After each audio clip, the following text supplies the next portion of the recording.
allow me to explain the science behind micropay premium gaming. For years, the concept behind gaming was simple. You pay for the game and you enjoy. With mobile apps, we now have the ability to make games that are boring and stupid. But if you pay for incentives, you're rewarded. Premium. The PM is Latin for not ready. It's a simple cycle, a never-ending loop based on RPGs. Explore, collect, spend, improve. But whereas those just use the concept of XP or experience points, we introduced the idea of micro-paying with money. Money, money, money, money, money, money. It's what everyone is doing. Premium games are what's now, and it's all just a lot of harmless fun. Welcome to the Nuggcast, the only weekly gaming podcast that isn't pay to win. I'm Rowan. I'm Micah. I'm Georgia. And I'm Ryan. This week we'll be talking about some news, and then we'll be discussing free-to-play games and going through the pros and cons and, giving our opinions. And then we'll be talking about what we played this week and, other gaming-centric things that went on in our lives. Ooh. Here's me with the news. Hi, me. Hi, you are. So an update to the story with Atlas and Persona 5. So a few weeks ago, they announced that they don't want people streaming past the 7th of the 7th date in Persona 5. And so now they've come out with an update saying it's kind of more of a non-apology. They're kind of like, oh, we understand that people weren't happy about this, as opposed to saying, we're sorry. And probably the reason for this is because they've revised it for the, so now to the 11th, 19th date is when you can stream up till. So rather than just removing it entirely, they're like, no, that, as it's gearing up to the final act, you can't stream past. Which is that. it's exactly the same as chapter 7. It is exactly the same. Yeah, isn't the exact same thing except just further on in the game? Yeah. Well, yeah, exactly. Like people people weren't upset. Sorry. Yeah. They're saying sorry and then doing the same thing again. It's just their way of being like, please don't boycott us. We need money. Like, it's just a lack of understanding that people don't care that they can only stream up to a certain point. They care that there is a point where it's like, no, you can't stream the whole thing. The problem wasn't with the chapter 7, the problem was with the restriction. Yeah. Exactly. It's about the concept. Yeah. The vibe of the thing. Exactly. To be a little, I guess, I don't want to give them any credit, but to be a little bit fair, the main problem with them not letting people stream past a certain point is, lack of, like, people rely on streaming for their main income, or like YouTube and stuff like that. So I guess in a way they slightly touched on that problem by extending the amount of money you get by being able to play it more, make more episodes off of it. Yeah. It's not much better, but they responded to at least a thing. But, like, who's going to actually commit to doing a series when you can't have the finale? And people will be like, you just dropped this game, and forever they'll comment about it. Like, on YouTube, I watched this one girl. Everybody knows her, her name's Community Channel. She promised to make Lamingtons, like, literally 7 years ago.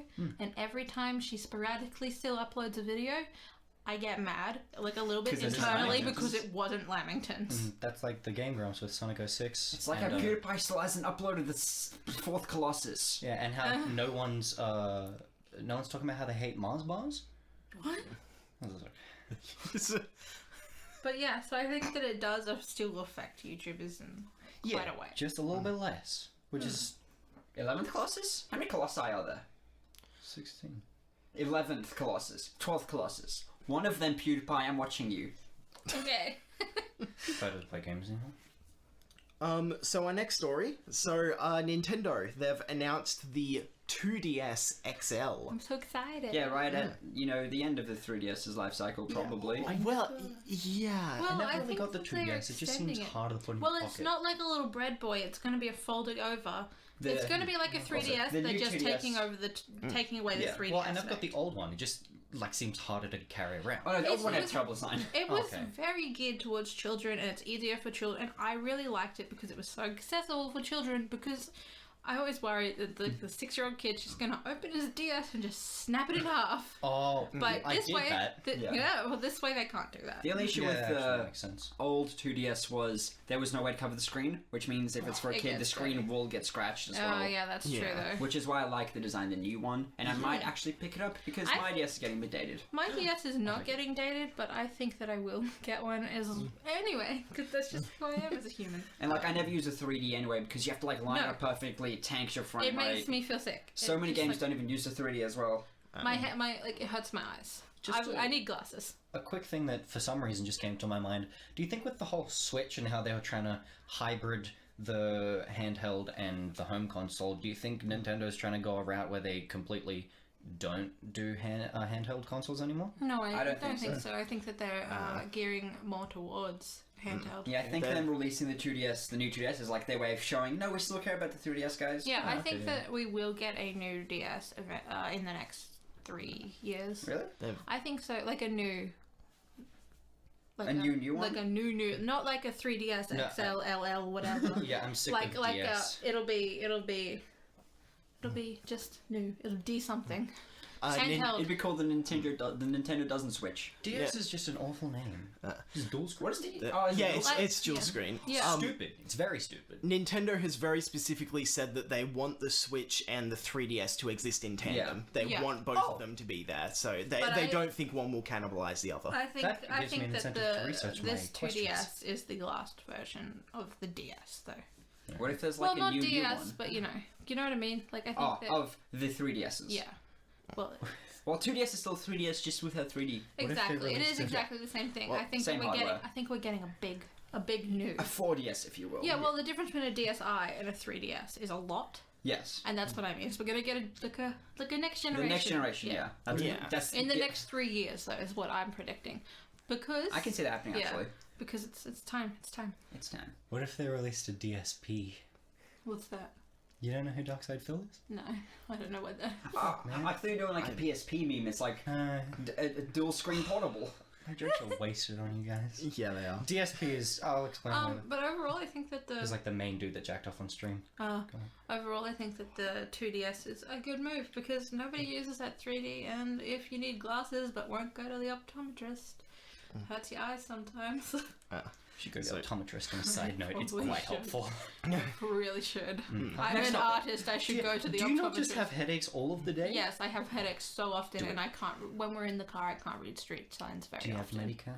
Yeah, I have health insurance, so I'm fine. Please, please. Why are we talking about optometrists? I care about our eyes. No, So- but what I think is, sorry, are you moving? No, I want to talk Well, about okay, the talk actual about- details of it. Okay, you already did, but go ahead. No, I didn't speak about any of them. Okay, go. I care about my friends. Get glasses. So as we mentioned, like it's going back to the clamshell design. It's not the stupid axe head thing that there previously was. It's coming out on July the 28th. So it's going to be the same a day late as. birthday present for me. Just another thing for me to waste my tax return money on. Yeah. Exactly. Oh, you're just gonna drop that. the I'm gonna give it to my mom. I'm in so much debt. Oh, yeah, that's right. The release date is coming alongside Hey Pikmin, which will be a Pikmin game, and a new Miitopia game, which is kind of like Miitomo, yeah. like so Miitomo, but what was I remember it's, Miitomo. it's an RPG starring Tomodachi these. Life. Yeah, think Tomodachi Ooh. Life, but an Well, RPG. no, Tomodachi Life was not an RPG. No, I know, but an RPG. Like the Paper Mario. quest thing Maybe like the quest with thing. the coins yeah. quest thing with the fountain. With the 3DS. The, Do you don't have? there's an 3DS? inbuilt 3DS You game. have one. I you don't have it. do the puzzle pieces and things. That's it's that, but there's a little RPG sort of thing. And it'll be $150 US. That's that's It's that's about 200 right. in Australian dollars. Sorry. Wait, What? The From what DS I've heard, That's good. That's Yeah, cheap. the new one. Yeah, good. It's cheap. it's $50 probably less get than the one that has 3D. yeah. No, And new this one 3DS actually is comes with a charger. $300 and something dollars. The other one Depends on the version. It's less now. I suppose I've almost exclusively bought You already get limited special editions, editions, yeah. And they come with games and stuff. This one also comes with a charger. Which is Useful. yeah, That's pretty good. The new ones don't. Yeah, the Yeah, new yeah. ones don't. You had to buy a DS charger.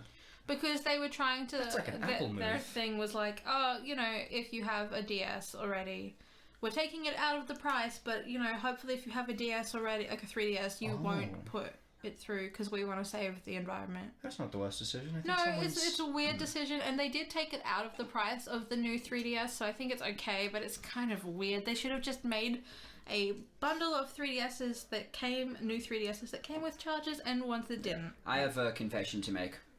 When I was doing a Christmas shift at Target, when the new 3DS was new, I looked a customer in the eye and said, yes, you can use a DSi charger with that. You ruined somebody's Christmas! Did you know that you can't? I did not know. Okay, that's fine. And then I also, You That's why they're taxing you unintentionally... so much. now that I'm in confession mode, I also, a customer bought a copy of The Evil Within to give to someone for Christmas. I forgot to put the disc in.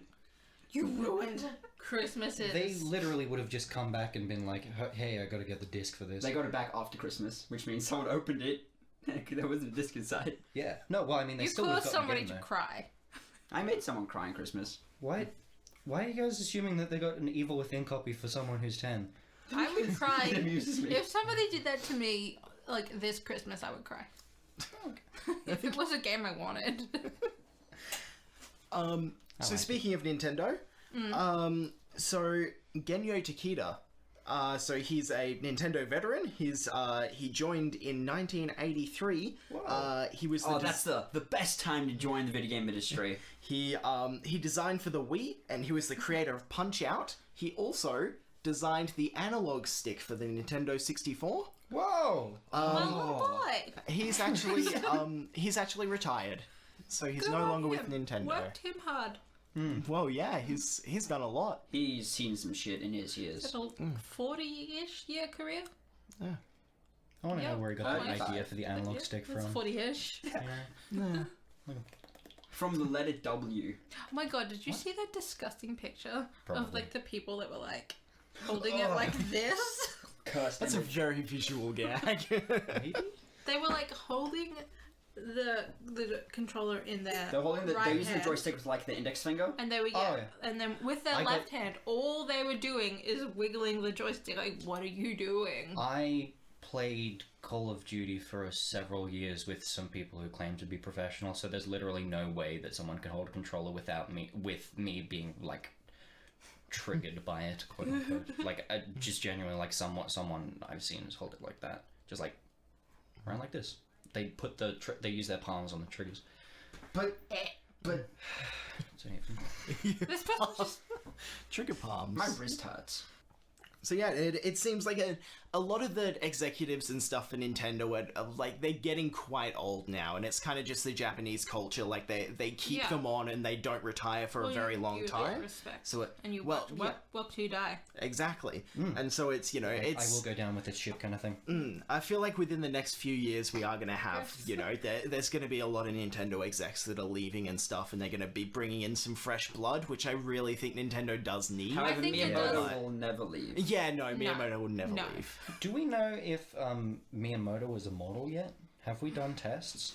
We haven't done tests, no, but Is he he's in a Miyamoto? protective chamber. Is he my immortal? He's Dr. House.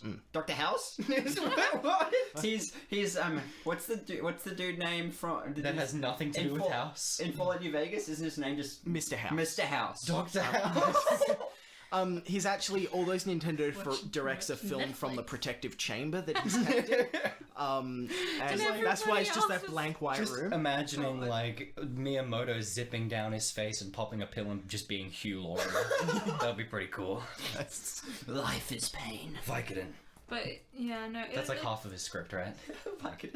It'll be I'm excited for there to be fresh blood in like the higher ups of Nintendo, but I'm also very scared Yeah. Well, yeah. because I just don't want Nintendo's family friendly more leaning towards the more cartoony side of their characters. I don't want. Like they're gonna lose their charm. Yeah, I in don't a want way. that. I don't want that. The brighter side of Nintendo having like the same people that have been there forever is that they're kind of all reliable. You know exactly what they're going to be doing.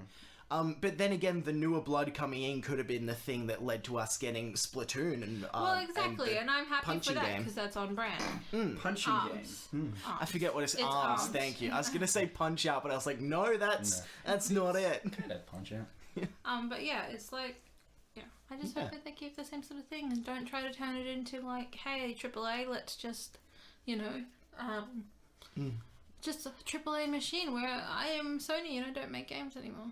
I wonder if the new, as we're referring to it as the new blood, is going to sue as many people. Well, that's the That'd be thing. Like, interesting. it seems just like a very like. Because the mindset of It the is a executives is a very cultural old-fashioned. thing, however. Yeah, Yeah. that's the And thing. It's cultural. It probably will be the same, maybe a bit more real bad then. Oh no. It'll probably be a little less, but about the same, because it's very much like a different mindset as we talk about Yeah. in the streaming one. Was Yes, it? that's Yeah. the stream one. You just... Atlas? Yeah. Alice and other bits. So, there was a Russian man. His name is. There was a Russian I man. like Sure that was. transition. Yeah, That's like the new Florida man. it's exactly. it's kind of connected to Nintendo. Nintendo owns like what most Half of of it. Russia. Yeah, they own half of Russia. I haven't 35. explained. Dude, when Pokemon Go. Nintendo 35% of invaded Pokemon Go? Ukraine, that really got me. Like the live streams. So, his name is Rusian Sovlosky. Oh, Sovlosky. He was jailed for 3.5 years, which is the maximum sentence the judge gave him, because he's playing Pokemon Go in a church. What? Yes. Ooh. So it's the Russian Orthodox Church, basically. That he was very specifically making a video for YouTube showing how ridiculous the laws and things are. He's an outspoken atheist, and he there's some things with separation, church and state, things like that. Oh, no. No Yeah. segregation. I thought you were going a different way. That's a different problem that Russia still has. Russia has a lot of problems. Russia Yeah. does have a lot of problems, including jailing people for playing a video game in a It's like church. the 30s in Russia. So it's It's You don't get no gay people in Russia. we could talk about. We No, could talk we about, are not a political We could podcast. talk about Russia for a while. Join us for wait. Nug/Poll, our new Yeah, podcast. The Nuggetics. Nugtick. We can't talk about the gay people in Russia because there aren't any. No, exactly. They don't get any gay people in Russia. That's real fucked up that, it's not the most respectful thing to do to play Pokemon Go in a church, but, the fact that somebody could be jailed, I don't know. that is so scary. This Sunday, I'm going to go to my church and play Pokemon Go just because I know I can. Yeah, Yeah, I mean, because you have the freedom to. all I'm saying is last time I went to church, Rowan said motherfucker, so I think the rules are. I didn't say motherfucker, I said fuck. You said motherfucker. You said motherfucker. Okay, in that case, I said it too. The video itself is quite funny because the guy walks around going, "Oh, I want to see if I can catch Jesus." Ah, And, there you go. Is one of Okay. those like. He's trying to make jokes though. Yeah, exactly. It's like, yeah, he did it in a dickish way, but he's just trying to show the world about something horrible that is happening. And it's like, imagine if someone has a sick kid at home and they're at church and they're like, "Hey kid, you fine?" It's probably gonna be the same thing. And the kid texts back, and then they're like, "Oh, now I'm in jail and I can't get the medicine for my sick child. Now they're dead." My medicine. So, do you guys remember when they did the reveal for Breath of the Wild? They had the prototype for the 2D original Zelda, but they kind of put some Breath of the Wild things in there. Do you guys remember that? What? That sounds familiar, but probably not. Is that okay. a theme for a DS theme? No, it was I- it was an actual they put up on the presentation. They put up think back to the first Zelda, but they kind of revitalized and added some things, and it was just a so little they just, quick playthrough thing. Yeah, it's just a little thing that they did for an announcement. Yeah. Somebody was like, "I really like this," so they went to make it into a full game, and it's going to be a fan game. Don't Yeah, make games based on Nintendo. I already know how this is going to end. Yeah, exactly. They received a DMCA. It's been taken down from Itch.io. Fair enough. Well, yeah, that's the thing. People need to learn. They've remade a Zelda game, probably the first one, and just in a new updated style. They did, I haven't seen it. They didn't change the story or anything. It's a Zelda game. And they copied the style of Nintendo. Well, yeah, exactly. Come on, what did you think was gonna happen? It was basically just a very 8-bit. It had the blue tunic Link. It had some of the places and themes of Breath of the Wild, but it was it's a 2D original Zelda kind of game. Zelda doesn't own. Nintendo doesn't own that sort of game, but when you use exactly. See, I'm okay with fan games using things from other companies, just as long as you don't earn money from it, because then that's copyright It was on infringement. Itch.io. So. Pokemon Yeah, but Uranium? you can turn off all monetization on Itch.io. Was it called? Was it though? Yeah, we don't know if it was, but Zelda. either way, Pokemon Nintendo did the same thing with like Pokemon Nuclear or something, Yeah, Really which sorry was a about how not-for-profit hard this thing. is Yeah, gonna be to I edit. disagree with Holy that being shit. taken down, but this seems just like they didn't try to make anything their own. They took the whole pitch from Nintendo's nice little teaser boy. Yeah. Like, It's, what was it? It's not a teaser, just a little it's- Easter egg. Homage. Yeah. There's been things in the past. There's been Pokemon Uranium. There's There been we go. That's what it was called. Yeah, which I don't. The thing is, where I stand on it is Pokemon Uranium. Was awesome. Although it was a horrible looking thing, it just was the designs were bad, but good try, and you tried and you made new things. So good for you. It shouldn't have been taken down because you weren't earning money. But Yeah. that is just a little too much. Like I'm just copying something, especially when it's something that Nintendo could already be doing. I don't even necessarily mind people like remaking things that already exist. If you don't earn money from it, you should be allowed to do what you want. Well, that's the thing that's about the thing fan is games. And if this- no one loses anything as well from it being made, But if, as I'm saying, if Nintendo is in fact working on a little, like, hey, we've just slightly remastered the first one to look a little bit different skinny. I mean, to be fair, if that guy made a better thing than Nintendo could have made, they don't deserve the money from if they were remaking it, though. But we don't know if they are yet. Oh, yeah. And maybe that's why that they've taken it down, because they don't want everyone to be like, well, I don't need that. I think they took it down because they're Nintendo and they take down literally every fan game. Like, he's potentially making money off it, is he? No. Okay. It's a fan There's game. no He's ads? not making money off it. There's not a single ad? The I ads don't would be think going- the ads are running through Itch.io. Yeah. He Well, wouldn't be I- making money from the ads. You can turn off yeah, monetization this year. that's fine, but then still Itch.io is making money off it, and that's why Nintendo would want that gone. Yeah, And I that's wouldn't want also a... anybody making money off it. And if nobody is, I think it's fine. You should leave it. I don't think that they do that, but they should. Well, there was also a thing where somebody recreated. Sorry to cut you off, but they recreated the original Zelda in 3D. Like they used 3D models, I but remember it was the original Zelda And game. that's a cool thing to not that was- profit off. Yeah, exactly. That it was completely like on their own website. Yeah, It was so there was no ads, monetization. That's fine, and Nintendo should not have taken Yeah, that down, and but they I did. assume they did. Yeah, because it's Nintendo. And also, so what's happened now is it got DMCA'd, and he's changing all the assets in the game and removing any kind of Zelda branding and just releasing Well, it as its good, own thing. Good. So it's That's what people should do. Oh, that's a nice ending to that. Yeah. yeah, like, exactly. Could have been way worse. Yeah, Like, it could've- He's obviously passionate about making that style of game, and although I think that maybe he should have made his own little plot lines there, hopefully he does. Hopefully he does, and it's just a cool little thing. It still What's it bothers called? me that Nintendo's so douchey about it. Like, they get rid of fucking Pokemon mods. They also got rid of freaking Tupacario Tros. It's the first. It's Super Mario Bros. Mixed with Tetris, and it's beautiful. Well, Not that, anymore. sounds great. Boy, it dead. was beautiful. It's gone. that doesn't even sound like it's in their jurisdiction.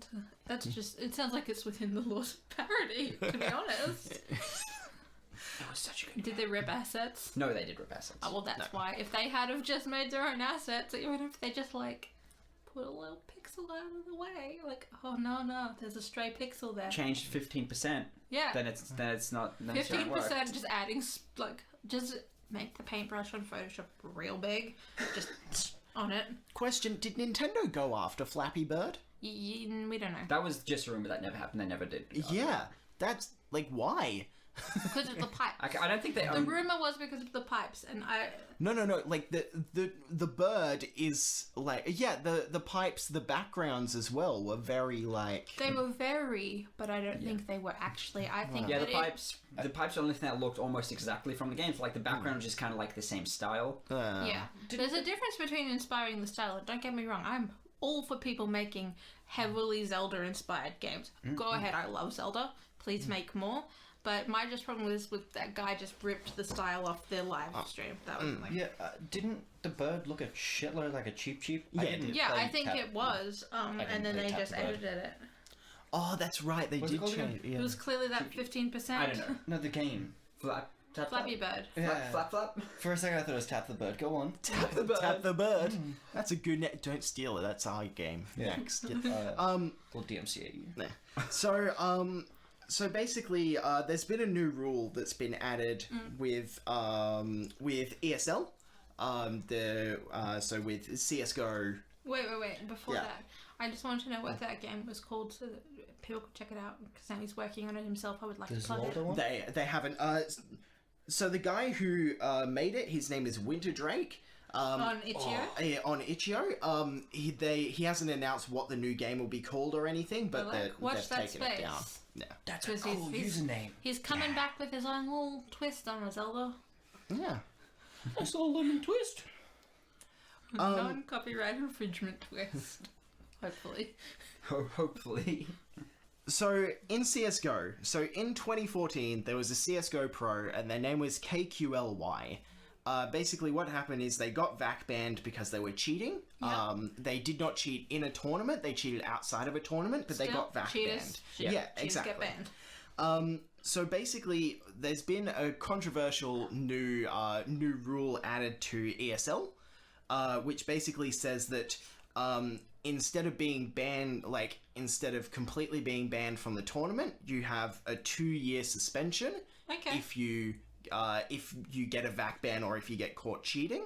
Is that only? Do you know if it's only on your main account or if it's like on any account you have? On any account. So the thing is, so with the ESL, basically, it's like if any of your accounts get caught cheating, obviously some people might create their own separate little account, and people might not know that it's them. But if they get if there's caught, any account that they can identify as yours. yeah, exactly. If you get caught is really the thing. So because if you don't get caught, they can't. You can't get punished. So basically what happened from there is, since that was back in 2014 that he got banned, that 2 years is up and he's coming back, to participate. But he was never actually suspended? No, he was. He was Okay. suspended, but since 2 years is up, because he was like, oh, my professional career's over because, I've got caught with this and everything. But now obviously he can come back and he's saying that he fully intends on it. Yeah.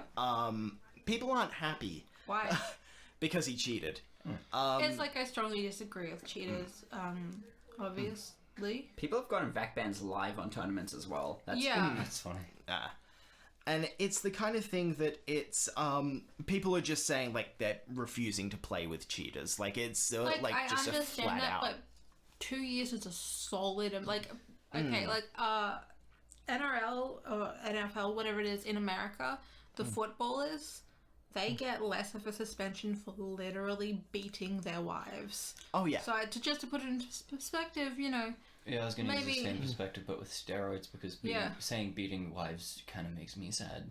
yeah.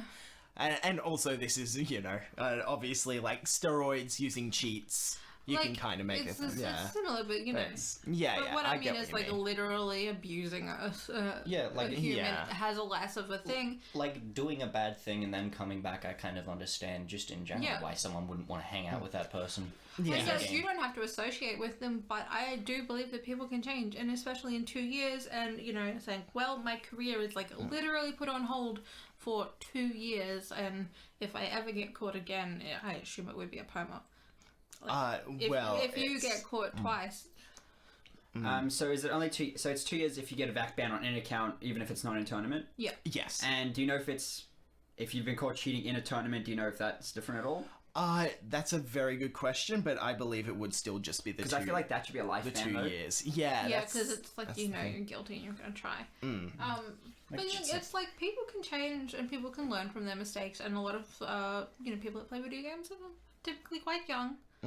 Yeah, You I know, don't a like the good idea of 20%. cheating, but just thinking about you can't play video games, that doesn't sound nice. Yeah, I don't Yeah. think you should get banned for 2 years for cheating while just playing the game for fun. I think It's you just- it's should still a because dickish thing. It's unless you're in a private server. Well, that's what I was thinking. If you're in a private server, Do you get then back banned for that? well, no, because you can just God mode yourself, so you don't need to.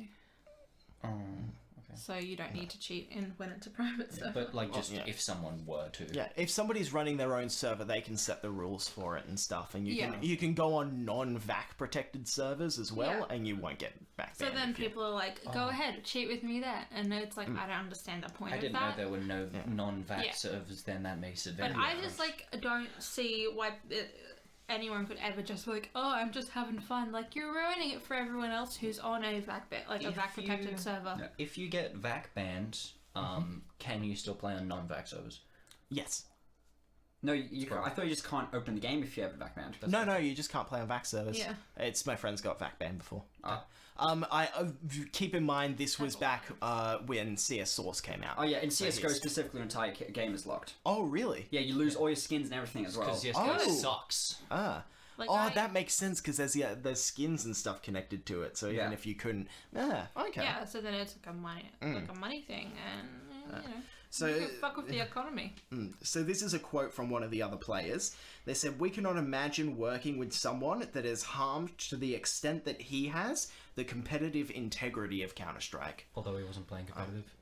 Yeah, well... Maybe he was, really, I don't know. Like, he may have been playing competitive, just not in the tournament, is the thing. Like, we don't know the specific game that he got VAC banned in, And but I think what they're saying is, like, we don't know. We don't know if he's gonna do it. We don't know how much he was cheating before he got VAC banned. And just generally, like, cheating in the game, especially since he's a professional at the game, it kind of, there's a lot of things with esports where people are trying to legitimize. Actually be considered professional.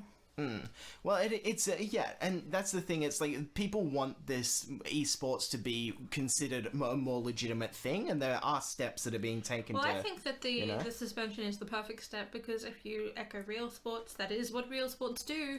There's a lot less. So I think that this is good. I think 2 years is good. It's enough for a person to grow, and if they really are sorry about it, then they're going to change their ways, and if they're not, they're going to cheat again and get caught, and then I think that should be, you have a second chance, but if you betray them again, if you cheat again, that's it, you're out. Yeah. And that's how I think it should be, and I hope it is. And there has also been a coach/analyst for Vexed.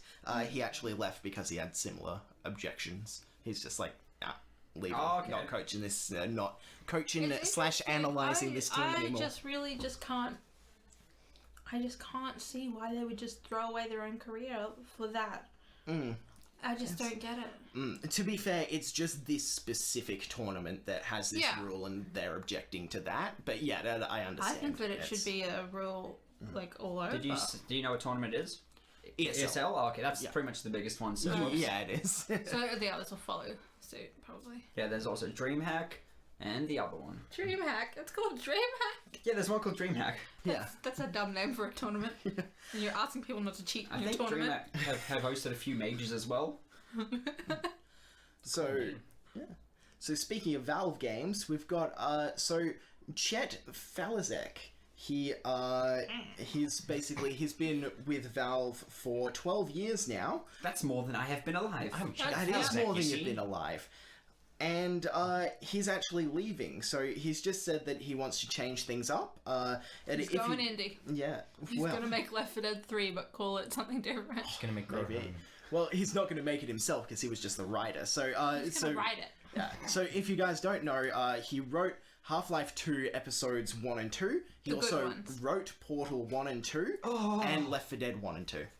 Do the Left 4 Dead games have story? Because I've not experienced it and I've played a decent amount of them. And there's, if you actually care about the characters, which I did, there's some heartbreaking moments. I don't remember a story, and I think I've finished 2. It's super not spoiler. When you have to, leave, Bill has to, the sacrifice. Bill is the one who canonically?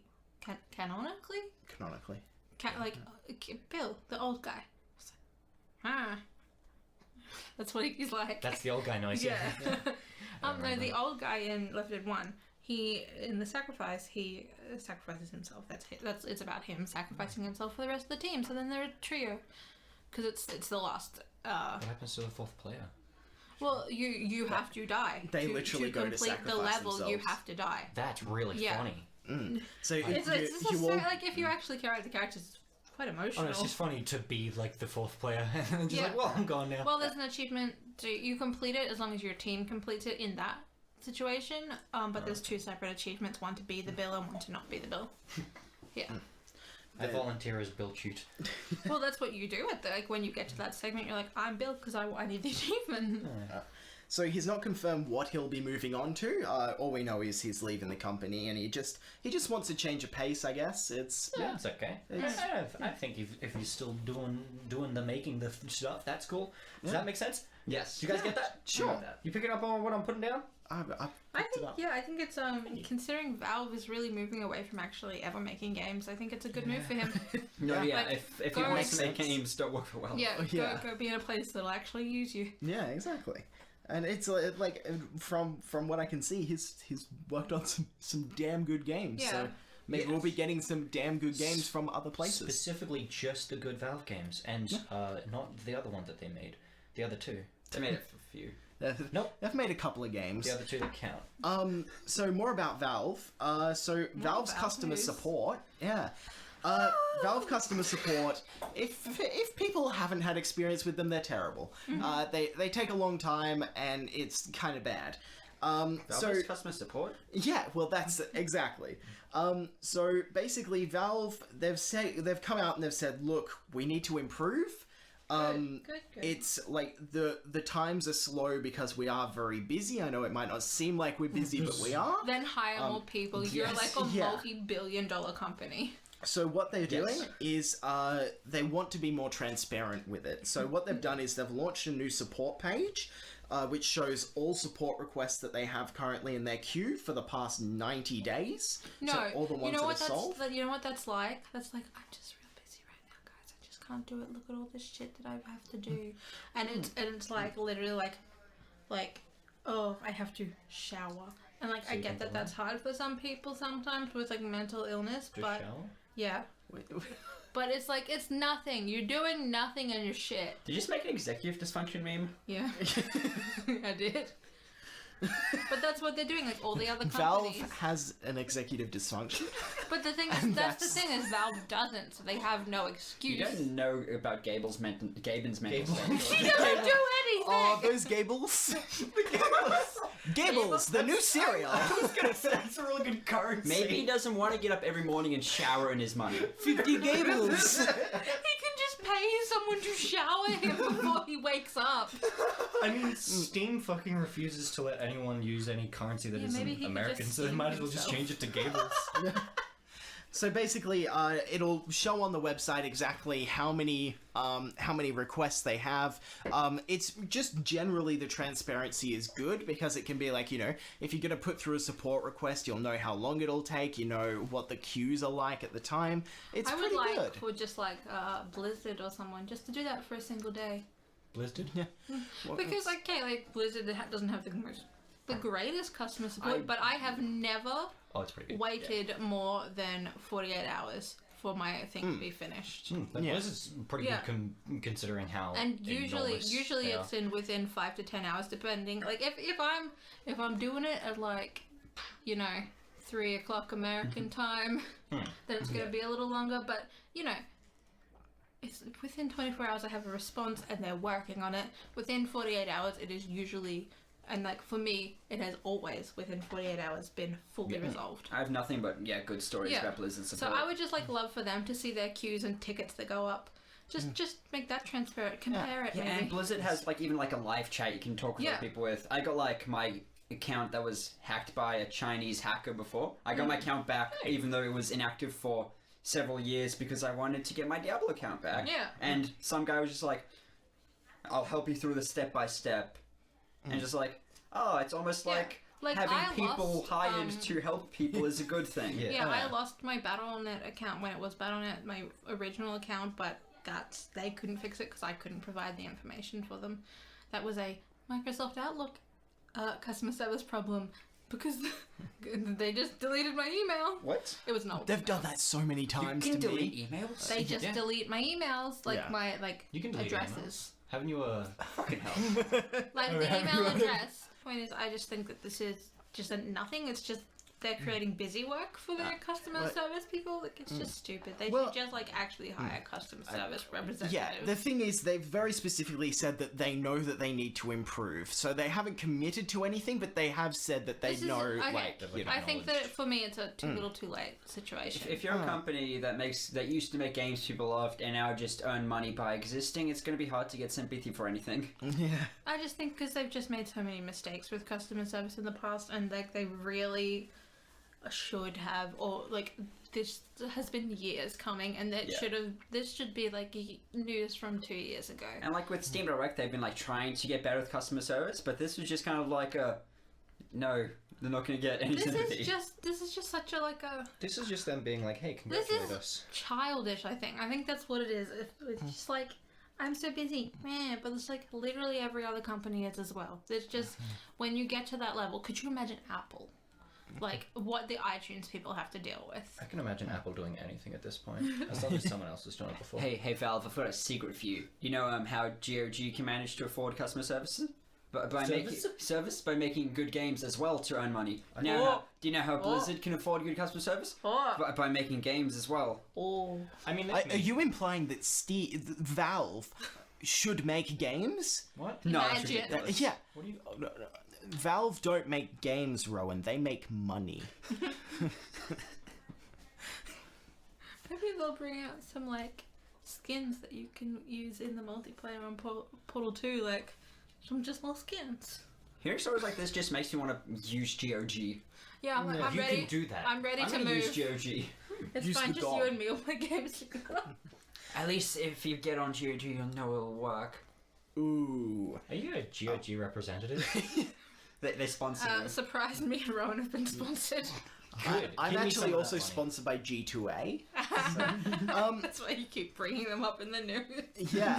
and Always making in a fun of positive light. Yeah. Any publicity is good publicity. Oh, that means they've been doing well. They have. Well, they have. Speaking of any publicity, Miley Cyrus.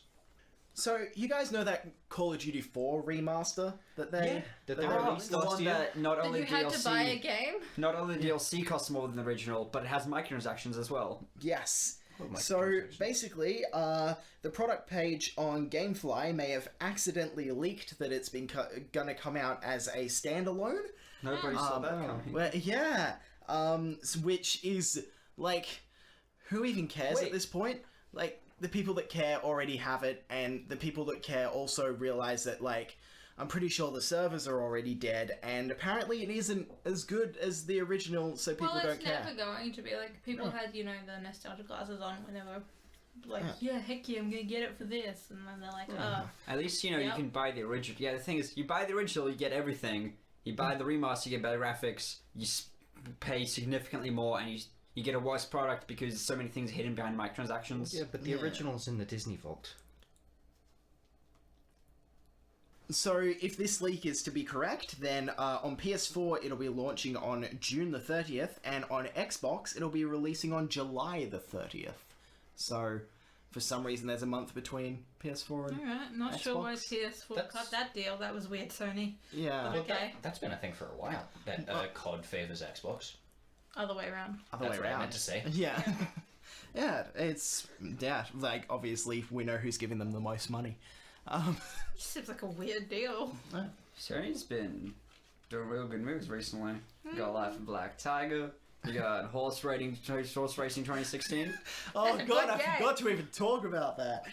Doesn't matter. Yeah. So, speaking of Call of Duty, Yeah, so, there have been a lot this day. Call of Duty Modern Warfare 2 has been announced. Hold on. They announced it? Call of Duty World War 2.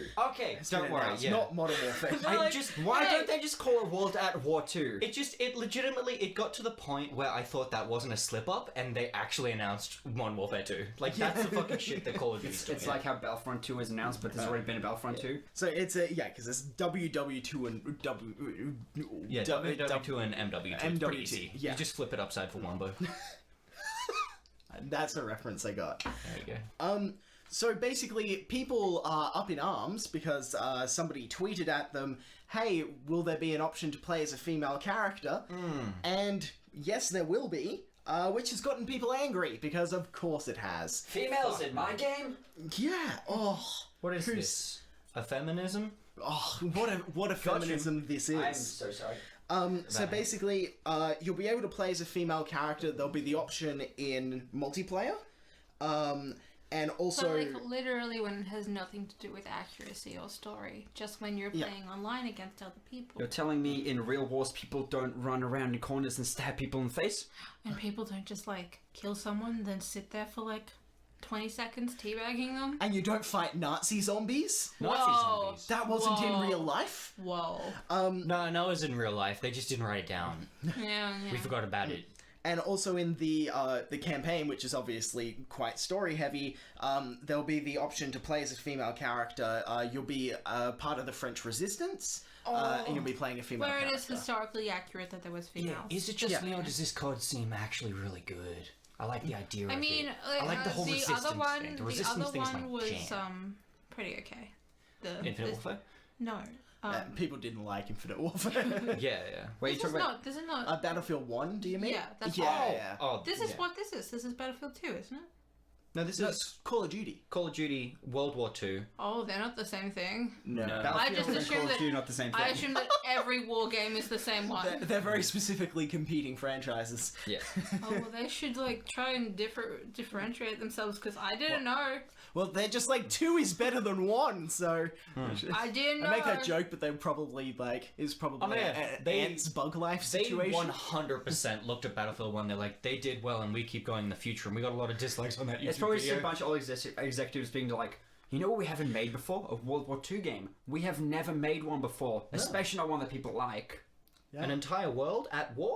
That doesn't Nah. sound right. Whoa. So yeah, basically, people are angry. People. Here's the thing. Like, this is such a non-issue. I know, but like the thing is, so people getting angry before they know all the facts That's is possibly the frustrating. best thing ever. Just like in a sarcastic way. Yeah. Like basically, it's like people were angry because they're like, oh, this is not story accurate. There weren't female troops in the war, you know, unless you Even- do something else. So it's like, well, they're in the they're in the French Resistance. That's a thing that did happen. Even if it wasn't. Like, shut the fuck up. How does it affect you if you can choose to be a female? If you learn your history from COD, you need a better life. Yeah, this is not Age of Empires, and you need to just be quiet because what if your little sister would like to play as a girl? What if that? Like just think I about that. specifically Cool saw- kids learn about history in Age of Empires. Like, it's true. It's true. Like my fucking great nana was in World War II. All she had to do was stop writing down things and grab a gun and go outside. Then the world would have changed. So shut the fuck up. My nana's better than you. It's like, just That's the only point. just deal with it. Just deal with it. So this is a bit less of a video game story, but still kind of a gaming story. So basically, so Adam Davis, he's the co-founder of a D&D therapy group that's basically, it's called Wheelhouse Workshop, and it uses D&D to help kids with social issues. I really like this I story. think that's Yeah. great. Oh, as a way like to get to learn how to communicate and Yeah. things. Yeah. Yeah, like It's it's just like the very, very first time I played D&D, I was going through some stuff, and it like really just helped. Just like being with my friends, having a conversation, like working through. Although You got to stab a wolf in the ass and fuck a man. we had quite the lenient DM, so it was more of a conversation topic than it was like a quote-unquote proper D&D thing. But the whole point of D&D, like the main rule in D&D being a DM is Have fun. make sure your players have fun. And I really like the idea of using it as a helpful tool, and also fucking bring back D&D. Make it nerdy again, but actually people know about it. Oh, it's so popular. It's one of the. D&D is actually at its peak of popularity since it's like the 80s, which was obviously so big in the 80s. Yeah. It's It's peaked. It's peaked. It's gone. cool. Wait, Yeah. has it passed the 80s? Yeah, it's peaked. Just because I've met so many people who are just like, what's D&D? And I'm like, Wait, people haven't like even heard the name? no. That's weird to me. I mean, it was like a huge... I guess, I don't know, a lot of people don't even know anything about video games. I don't know, it's a good thing. Yeah, this is I good. like it a lot. Yeah. And it's very specifically like, because it's like a therapy group thing, and like the DM's like very specifically like gauging it towards so that it like helps these people the and DM stuff. would be Like the it's therapist. I Yeah. really like this. Recently in this sort of like nerdy, Culture. yeah, it's like nerd culture. Like at Supernova, there was two specific. It's an Australian pop culture convention, like anime and games. Go yay! Ooh. Yeah. Ooh. There was like two panels. Really, like one was about depression and one was about just like mental health in general, which I unfortunately couldn't attend, because I was not there that day. But the depression one I did attend, and it was good. I just had to leave because. Got too real. Yeah. It's good that But like there really are. There's a lot more support, and there's a lot of things that show that people. It's not a cause thing. It's not that like people who like video games like they have more mental illness. It's not that. It's people who have mental illness tend to gravitate towards those things. Yeah. Because they tend to isolate themselves, and it's accessible things to do. Well, that's nerds video that stick games together. are a very Yeah. good getaway, and sometimes all you need is a getaway. So if we all get away together, that's a nice little adventure for And me. like specifically with D&D, it's it forces you to socialize, whether you are playing that on Roll20 where you're online still, or if you're doing it face to face, which is obviously better for your mental health, but sometimes you just can't. I think Roll20 is a good stepping stone. Yeah, exactly. And it also like helps you because your character does cool things and you Hell yeah. feel fulfillment Yeah. and like, pride because you can be the one that like makes your team really succeed. And it's just really great. And I really love this like little therapy group, like directly targeting children who are children. Yeah, Children who are It's actually run through a school. yeah. Like they, hell they yeah. have That's like well, it's run near a School, school, hell like yeah. schools send kids there. That's cool. It's like because you're directly targeting children who are at risk of really developing very severe mental illness Yeah. as they are. It's a good age to get them into positive social interactions rather than maybe if they are the nerdy type of kid they're getting bullied. I don't know. Yeah. I personally didn't experience that much bullying as a child. But I have some friends that like really did, and this sort of thing really helped them. Like this story, I think is specifically hitting me the most because Yeah. it is literally my dream job to be a child psychologist, and this is like something that is really useful. And I think that a lot of kids go through a lot of unnecessary shit that could be fixed just by a positive mentality. And also, like Georgia was saying, you get the chance to feel cool, and a lot of people that go through a lot of stuff don't feel cool about themselves, and that's not cool. Feel cool about yourself. You're a cool guy unless you kill people. Don't do that. But in D&D, Yeah, you can kill people in D&D. yeah, you'll be really cool if you Especially the rest of the party. yeah, you'll be really cool if you defect from the group and try to kill a bunch of commoners. That's cool. Not cool. Sometimes you just need a punch. Also, like, inherently D&D, like, it rewards, and it is a team building activity, so it does positively reward you for working as a team Yeah. and, like, giving you positive rewards for interacting with people in a positive manner. Exactly. It feels good to work with Rowan your friends. split the party, and I'm going to kill him in 3 hours in our next session. Yes, last time, the session you missed out on, I tried to pull his hands off. Not if I kill you first. I destroyed the entire rest of the party single-handedly. Because I was not there. You didn't destroy us, you suck. I was gonna kill you, but then You Chris lit was a, like, anyway, no. You lit a tent on fire. That's it. You didn't actually do any damage. I did. I do damage. burning hands to them. I wasn't paying attention.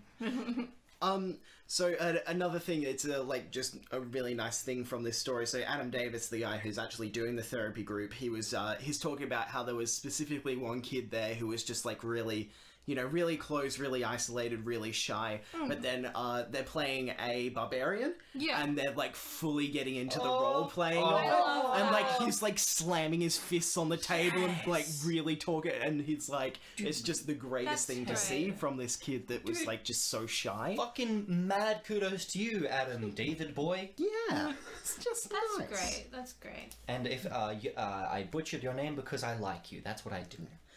I put you because I love. Just ask Rowan, Gog, and Ryro, my friends. Oh, that hurt. So speaking of using games for educational purposes, so Minecraft. So you guys might know about Minecraft Educational Edition. I did not. It's basically like a version for schools that like teaches you stuff. It's What sort of thing? Like math?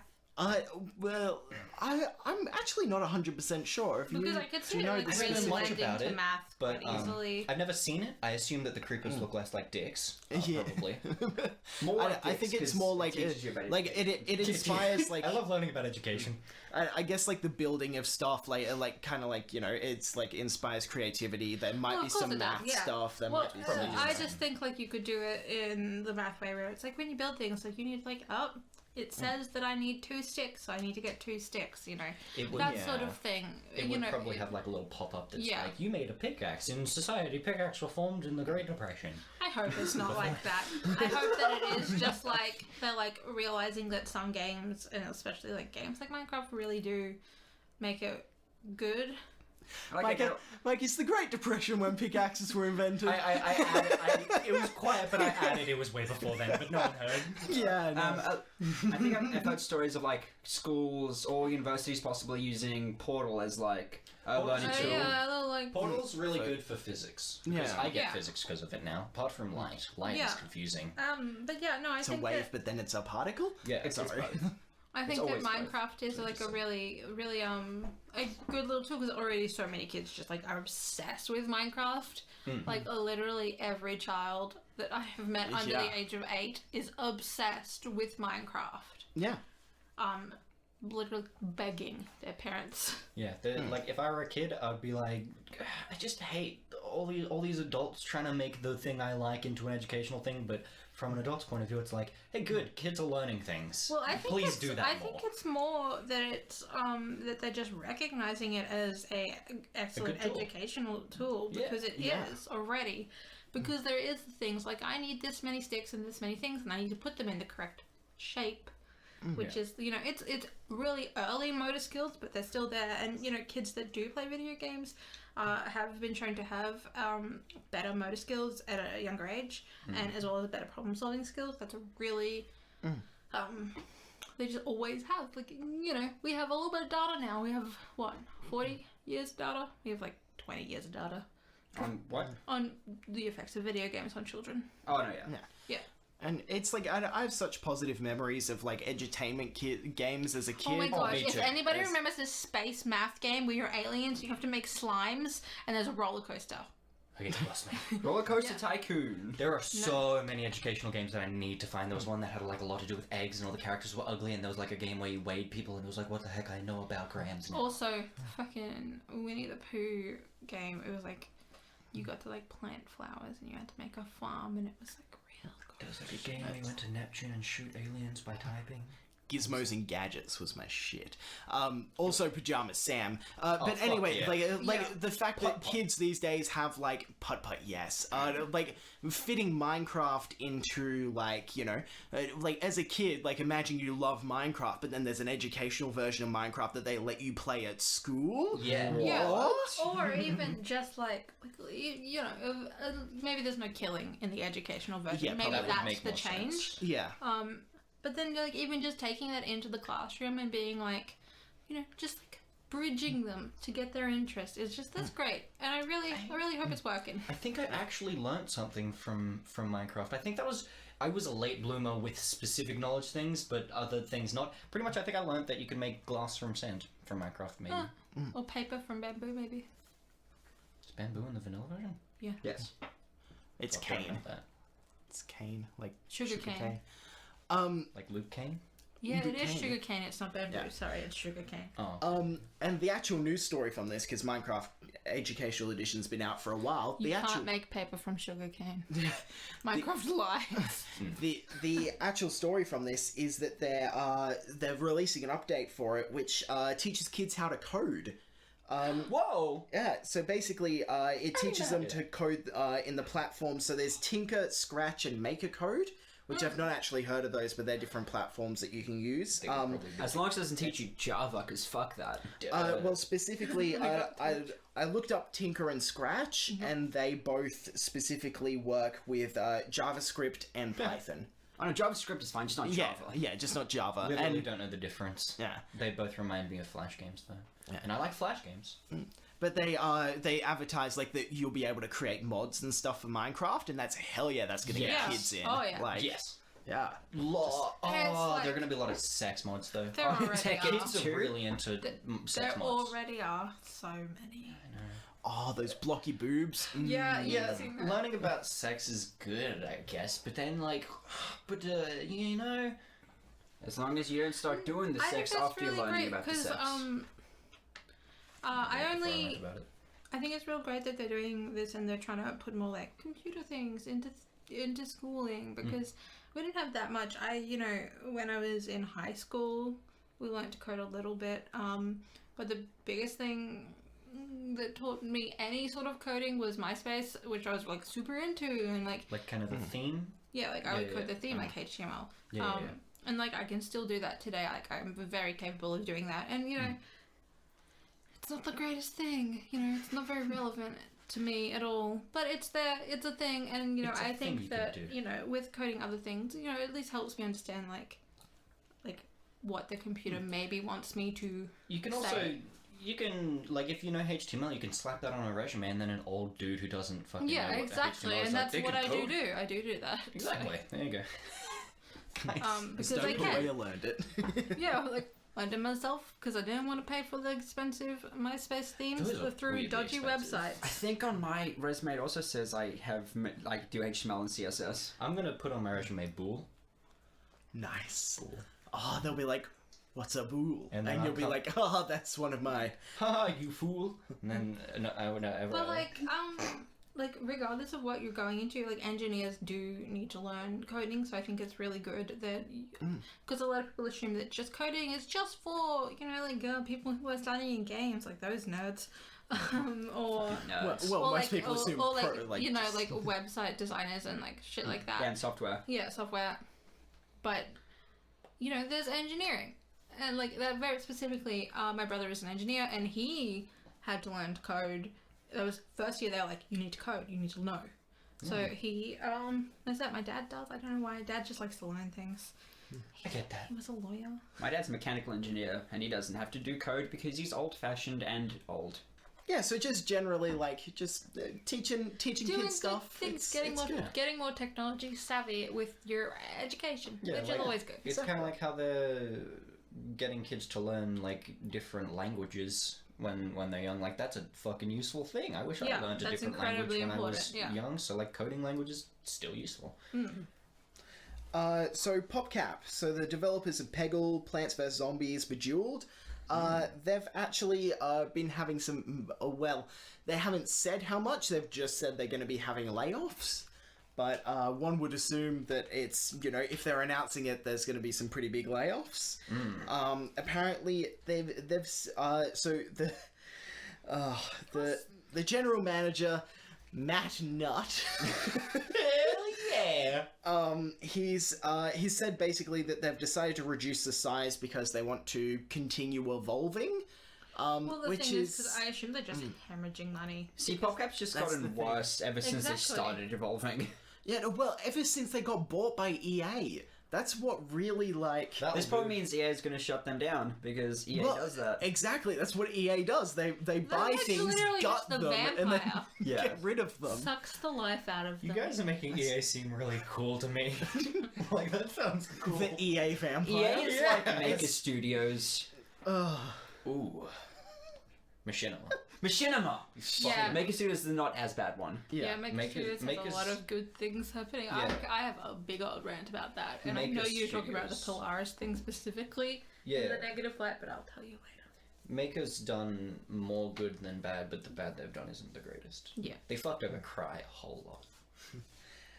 But yeah, basically, it's just kind of sad. Like it's the old PopCap used to make really good things, and then they got bought by EA, and they've made some okay things, and now they're having massive layoffs. And they've also it's- ruined things they had that was already good, like adding microtransactions to games that didn't need microtransactions. Yeah, that. Garden Warfare was a hit. God of War 2 is actually really good. Yeah, Yeah, it number was 2 is actually a actually great good. game. Number 1 wasn't great. It was okay. It looked great. I played it and it fucking sucked. I know that much. Fair enough. I also played as the Sunflower, and that sucks. It's a good story, I know.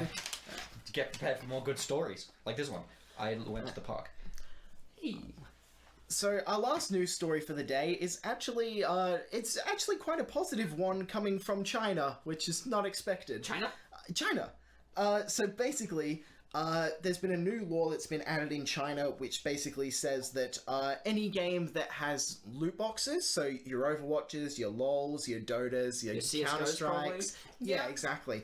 Any of those games, you need to reveal all of the odds on your website. So like Blizzard will need to put it on their website, Valve, they'll need to put it where it's readily accessible for everyone. That sounds good. So that before they buy it, they know their chances of what they're going to get. And generally, that's just such a good move. It is. It's essentially a lottery at this point, because you have no idea. They say that you have a certain chance of getting a legendary skin. You don't know that 100%. And also, China is, probably the best place they could have done this because they're such a big market. That they and have to also, change a it. big thing in China is, they have a lot of addiction problems, proportionally Oh, more shit, than... yeah, that's right. Yeah, more than, the rest of the world. I'm not sure why, it's just the culture, I guess. That was fucking huge. So it is a problem that, and is life ruining for some people, I assume, as it is everywhere, but, percentages. Yeah. I like when governments take action on actual good Yeah, no, things. this is a real good thing. Instead And of The just Chinese games. government of Yeah. all places. yeah, I think that they should implement this everywhere. That would be 100%. super Well, great. Instead of Reddit having to figure it out. Well, I mean, this will benefit everyone, though, because they'll be revealing the That's odds. exactly- So Yeah, they'll just get people just to go to a Chinese translate. website. Yeah, just get to translate Chinese websites, and everyone knows the odds. Download Chinese Google. If they're good about it, they'll just make it available to all countries, but Well, it'll they most likely should. just be someone translating it, and then on Someone's Reddit, gonna hey, have to get a here's the VPN. revealed 100%. things. The top voted Reddit post on r/Overwatch is going to be like that for a while. Yeah. Yeah, it'll be pinned. Yeah. So basically, what they specifically, under the law, they have to disclose the name, property, content, quality, and probability of every item that's So available for right the now, loot they'll box. probably, in Overwatch, for instance, they would be like, you can get all of the generally available skins percentage, and then right now, because it's the Uprising event, it'll also have all of those skins listed. Yeah. Yeah, so I guess And so. percentage?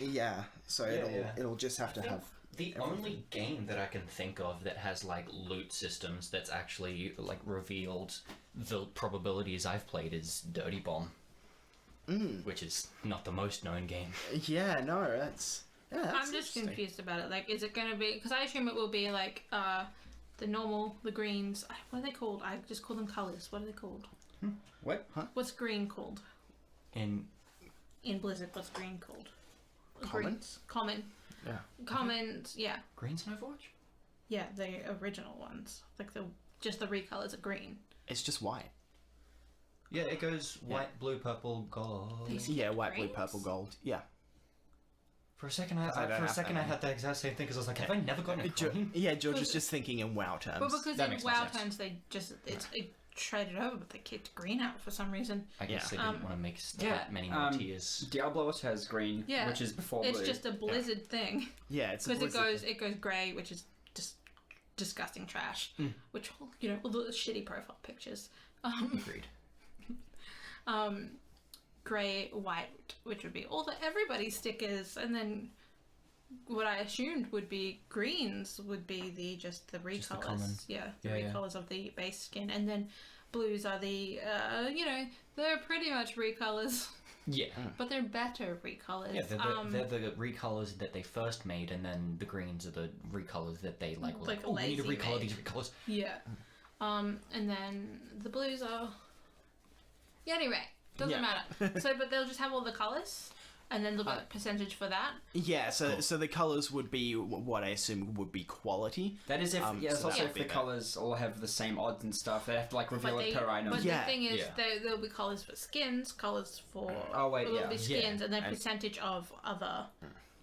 thing, but also it kind of messes with it because I wonder if they'll specifically for Overwatch go into detail on percentage for Genji sticker because I know that some people have a lot less stickers than others, and Yeah. So the thing that I find interesting about this is because of the way that it's coded, it might not be just a straight up like it might not be just legendary item. Your chances of getting a legendary item are this. It'll have to be like comprehensive, so it'll have to be like everything behind the So hood. it will be this like, is exactly what your chance of getting a so it legendary will tell skin. me. So will it a be like specific Mercy skin percentage? You -70 because you play Mercy, so you don't get it. That's weird. But yeah, it'll actually have to, because it said it needs to list the name of the item, the quality So of it it, will the, tell you. the So you can. chance. So you can like aim It's- for that skin. Well, I assume that at least Blizzard will have a nice little website where it's like stickers, sprays, and then you can. Maybe it'll click just those. be a Or big maybe old you can go catalog. by Yeah, hero by online. hero. You know. It would be. Now I can finally see why I've been losing so much money in depth. I don't think depth has to do it. It would have to do it. Can If It sells they in want to China. sell in China, Can yeah. Did they? Well, It's depth in China. Let us know. Let us know, Chinese people. Yeah. So our topic for today is free-to-play games. How do you do them? How don't you do them? Are they fun? Are they bad? Let's talk about them. Was that almost a Mr. Peanut Butter? Was that where your inspiration came from? Maybe. that was what I was thinking Yeah, of. yeah, Yeah, yeah. that was great. I like that. I like that. Like, if we just sum it up, free to play games, they're good if the person didn't. Like, I don't if have a the huge person problem with didn't aim for microtransactions. it to be a free to play game when they made the mechanics. Yeah, it's like what That's a very good point. I never thought about it from the development perspective. can, can make or break a free-to-play game is the business model, and that will always be heavily tied into the mechanics of the game. Yeah. Which, Yeah. like as George said, you should know you're making a free-to-play game when you start making it. Yeah, rather Yeah. than just shoehorning it in and just be like, oh, well, you just buy this. The only case of I think a game that working where a game became free-to-play later on was Guild Guild Wars. Wars 2. Yeah. Yeah, there's also, I am the queen of buying MMOs that eventually go free to play. Oh, yeah. Like, for instance, WildStar and Terra, as well as Guild Wars. Oh I yeah, own WildStar's free. all of them. And Swotle. Yep, but that's shitty. Swotor is not worth playing without That- the I won't get subscription into though. it. Yeah, true. And the thing is, like, WildStar and Terra are all very free-to-play friendly. They are the same sort of model that Guild Wars adopted, where it's like, cosmetics are free. Yeah. And, like, but the thing is with WildStar and Terra, as far as I'm concerned, you do not need to buy expansions, which Guild Wars you do, which is perhaps the reason that Guild Wars is flourishing a lot more than them, although Terra is still very successful. WildStar is dwindling a little bit. Well, It's like a white dwarf. It's dwindling up in the night sky. So what are some free plays that we've all had a lot of fun with? Guild Wars is a main one. Yeah, I think that's Yeah. one we've all been enjoying. Yeah. but that's not inherently free to play. I was gonna say Left 4 Dead, but it just was free to play for me because I was gifted it. Oh, yeah. I Same with played Death and all some. of us. There's a game called Mighty Quest for Epic Loot. That was pretty good. Was that free to play? Yeah, it's free to play. Was it always? Because I remember being into it and not being able to afford it. Oh really? It's like just a little kind of Diablo game where you like built a castle and you had to defend your treasure and you had to take over other people's castles and Wait, stuff. Speaking of Diablo, what was the one made in New Zealand? Path of Exile. Path of Exile, which was Yeah. free to play and amazing. Oh, it has a really good business model as And well. see, that's the It's- thing. It's like the people that are like passionate about making games, and they knew that they were making a free to play game. They And, like, definitely knew. That was, yeah, I think as far as like an almost, that's like pretty much an indie game, at least from the start, how it was made by like 2 people, something crazy like that. Yeah, it was. And they, all the like microtransactions are either cosmetic or like pouch space, bag space. Yeah. And you have enough bag space by default, pretty much. Which is like It's unheard like as long of as a you're small not a game. hoarder. Like, the only game I can think of with a free-to-play game with better business model than that is, like, Dota 2, where everything is cosmetic and doesn't affect gameplay as much. Yeah. Was that a hoarder comment directed at me? A little bit? No. Hoarding the lemons. Hoarding Oh, You need to no. buy- Yeah. Oh, And you should I just am buy a extra hoarder. bag spaces for your I lemons. have to. I was making very it. specifically am a hoarder. Yeah, no, the tone that I had was like I wasn't actually upset, but don't worry. You guys will get it when you're older. Going back to MMOs, I had a lot of fun with DC Universe Online. Oh, yeah. Oh yeah. You tried Did to get you me into play that, and I Ryan? didn't. Oh, no, I didn't. It might have the best combat of any MMO I've played, actually. Have you played Terra? Because I have not played Terra's Terra. combat is pretty good. I really enjoy it. And then also Marvel Heroes. That's a good MMO with fun combat. I can't picture an MMO that doesn't just have like number pad combat. Like what? Like, RuneScape. yeah. Oh, cool. Love it. DC Universe Online has like combos and stuff. Terra has number pads, but you get this combos, and there's like a lot like Guild Wars where there's shit on the floor that you have to avoid, but it's a lot more Aimed. aimed. You have to actually aim. have You to have aim. a reticule. It is literally yeah, it's about not your that ability to aim. There's something that'll mix up the spices a little bit. I remember for like Yeah. the first way too many hours in Guild Wars, I thought I had to aim. I really enjoy the combat in Terra. Like, it is really good. I would be playing Terra instead of Guild Wars if my friends were playing Terra. I want to get into WildStar. Is that close enough to Terra for you? It is. I really do love Wildstar. I'll play it with you. Okay. But it's dead. No one's there. No Ah. one's playing it. That makes an MMO less M. Yeah. It's only Wait, which one of them? Both. Oh, it's still MO, but it's just Which M are you talking about? massive. Massive Online. You want to play a massive online game with me? Massive Online. That sounds like a really good MMO porn game. Massive Online. Oh, why are they called MMOs and not MOMs? Shouldn't they be massive online multiplayer games or massive multiplayer online? Well, they didn't They're want that. massively multiplayer. No. It's not massive multiplayer, it's massively multiplayer. They kind of come out hand in hand. They're not massively online. You can have a tiny, like, cube room. With just a shitload of people. Yeah, it's like 7,000 people in one square inch. What about Second Life? We should do Second Life for us. Is Second Life free to play? Yeah. Any of us play Yeah, it? yeah, it is. I've In played fact, Second I Life. spent a good 3 hours walking around trying to get free outfits. I couldn't, and then I stopped playing. The thing about Second Life I is Second don't Life's know business what to model do. is Second Life.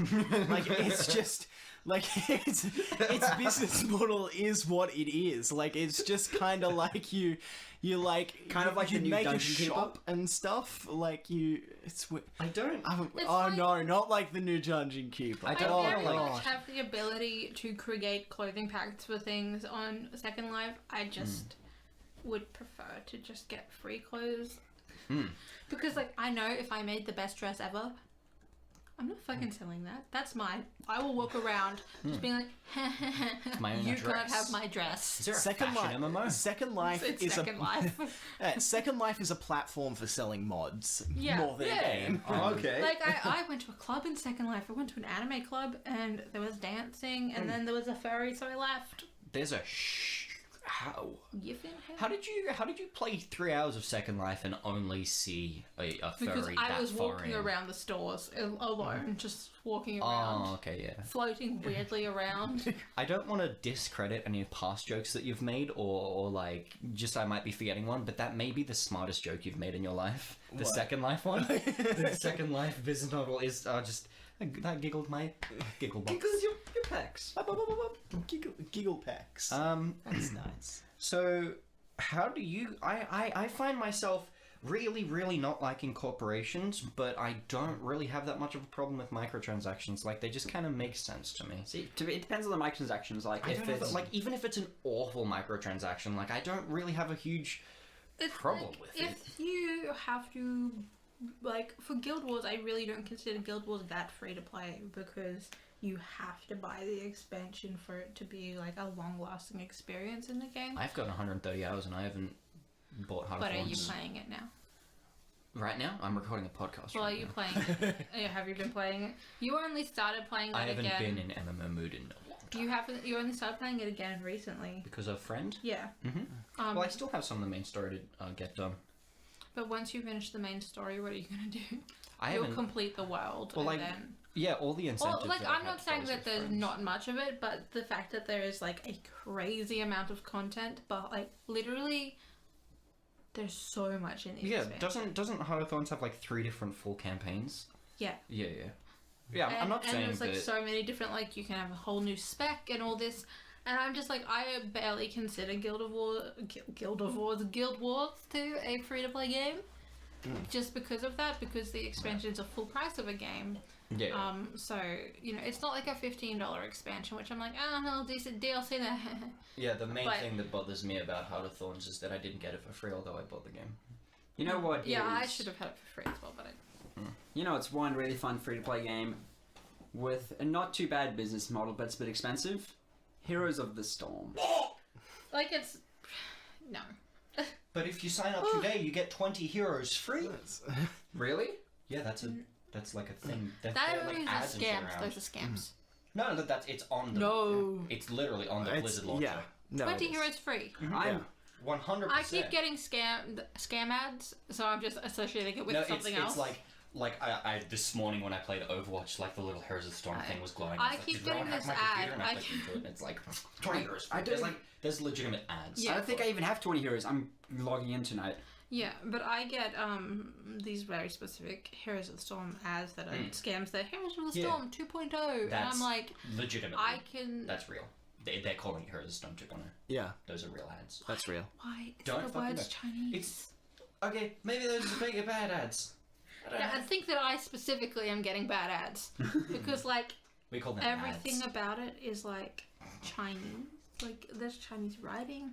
I don't really trust small. those Chinesies. Well, no, it's just like it knows that I'm That's a wrong joke. using No, I know. English. So I said to you. So why is it all in Chinese then? And why Dunno. would Blizzard not use English? Maybe like it's like the Like the Google ads terms- have gotten the fact that you're a weeb, and the second you see But any- it's Chinese. Chinese is I different was, to I Japanese. was making a joke about Yeah. that. Everything I said And about also, this topic is also I don't use translate. I love those Studio Ghibli Chinese cartoons. Oh man, I love the Jiggly cartoons. Are those Jigglies? Yeah, like But yeah. Heroes of the Dead. I don't know. I just think that if a game has something so important as like essentially half of the game, you know, behind a paywall, that's ridiculous and not really a good free to play game because it's not free to play. Kind of like RuneScape, how the vast Yeah, I majority agree. is I cut away between. think that RuneScape is a horrible free to play model. All of the fun skills are members. There's All of the good clothes are members. yeah, I've been playing it free to play, and just so many items are just like you can't use this. It's a members item. Yeah. But that's what my childhood was until I convinced my parents to let me. What's the best, best membership. free to play model you guys can think of? Cosmetic would have been only. Dota 2, just cosmetics. Oh, like a specific game. Can you think of one, or just do you have your own Dota's idea? good. Yeah, Dota 2 Path of Exile are generally Yeah. regarded as some of the better ones, but there's also kind of the problem where, like, not everyone is Dota. Not everybody can just sell cosmetics and live their And game I off from understand that. that, and I think that they that's- should release one-time payment DLCs. I don't think that the game is like RuneScape. I'm going to say in its heyday, you know, old school RuneScape. Back in 2007, I don't think they should have, you know, walled off all of those good skills, those fun skills that really did limit people who couldn't convince their parents to pay for the game. I know I'm just going to sound like I'm a person that's defending RuneScape, but not just with RuneScape. I actually don't mind that model because it's more of a thing of like, this is a subscription MMO.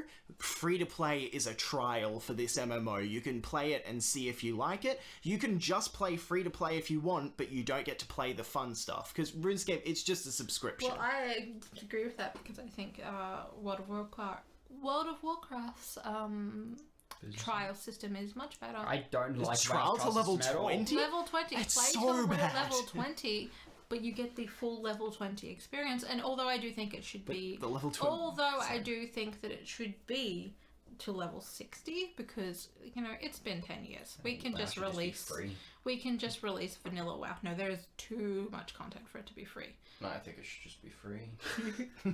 I think I would.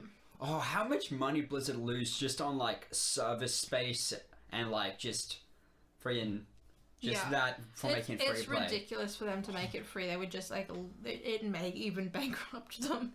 I should give it a shot.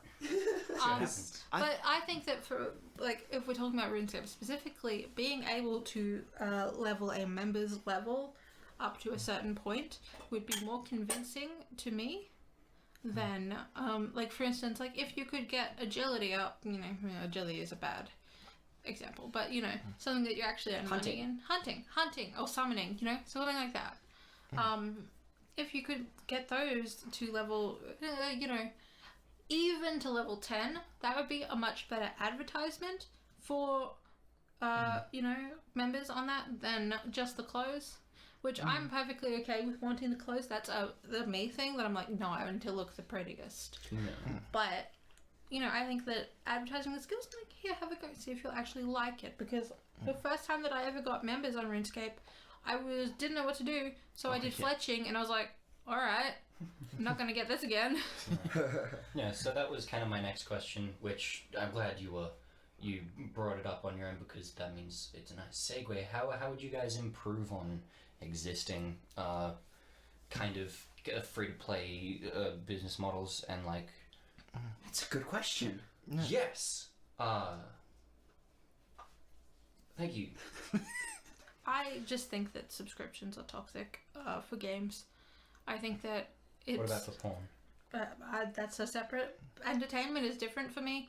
I really love that you took that seriously. I disagree. I like subscriptions. I think Yeah, especially I would like to same a bit. Sorry. No, I just think that subscriptions are quite toxic in a game because it blocks out so many people that can't afford it. Because it's like, I would like... When I was in the, like... heyday of playing WoW, I'd be like, oh no, you should really try it. I think you would really like it. You would really like to play a hunter.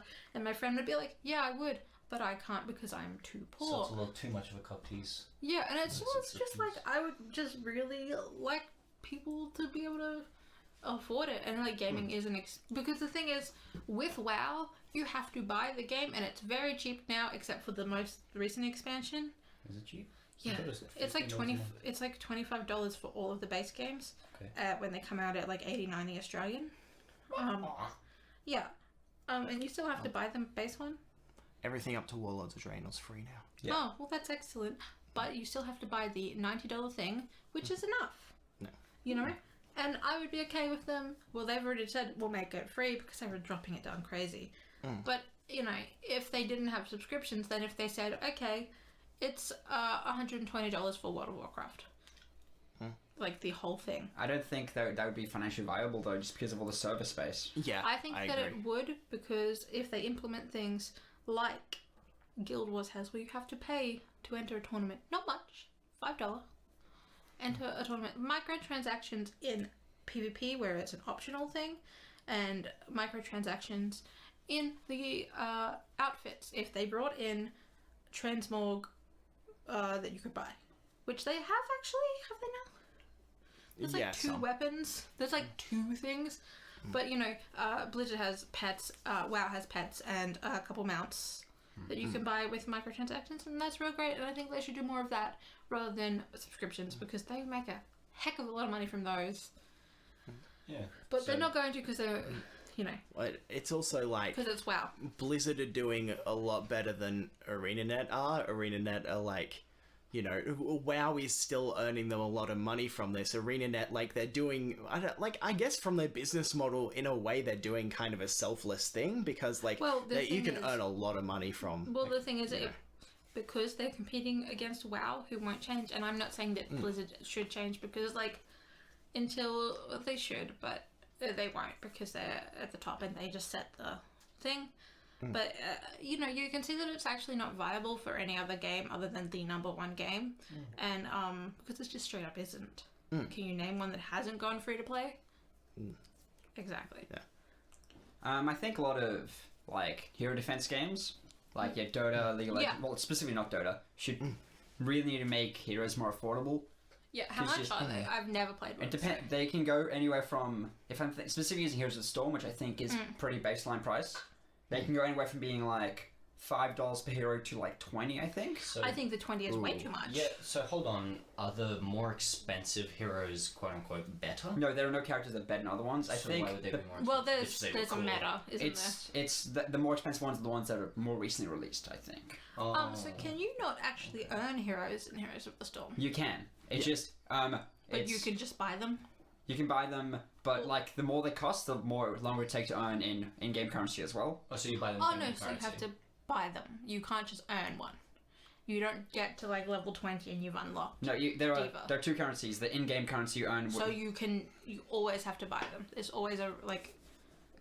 So like you could have in-game currency already like saved up, and then they drop a hero, and then you spend on that. They're not loot boxes. You buy the heroes, but you can buy it with in-game currency or gems. No, but what I'm saying is you have a level in Hero of the Storms, and you get no heroes from gaining levels. No, but you get like currency to buy heroes from getting levels. Enough to actually get. Oh no, heroes? I've bought a couple of heroes. Current ones, I bought older ones, but like if I saved up enough, I could have gone new ones. but in how many levels? Well, it would just take 4 times longer, I guess, because they cost 4 times more. But I've bought. But what level? Like what level are you? I don't know my level. Your level in Hero Storm doesn't matter as much. Well, no. I'm just trying to see like how often you got the payments to like. That is just I hate that. Oh, that's why I hate specifically it, say yeah. they should be cheaper. Yeah. Okay. So I think they should be earned on merit. No, they can be on merit by you playing the game and then getting the in-game currency. What?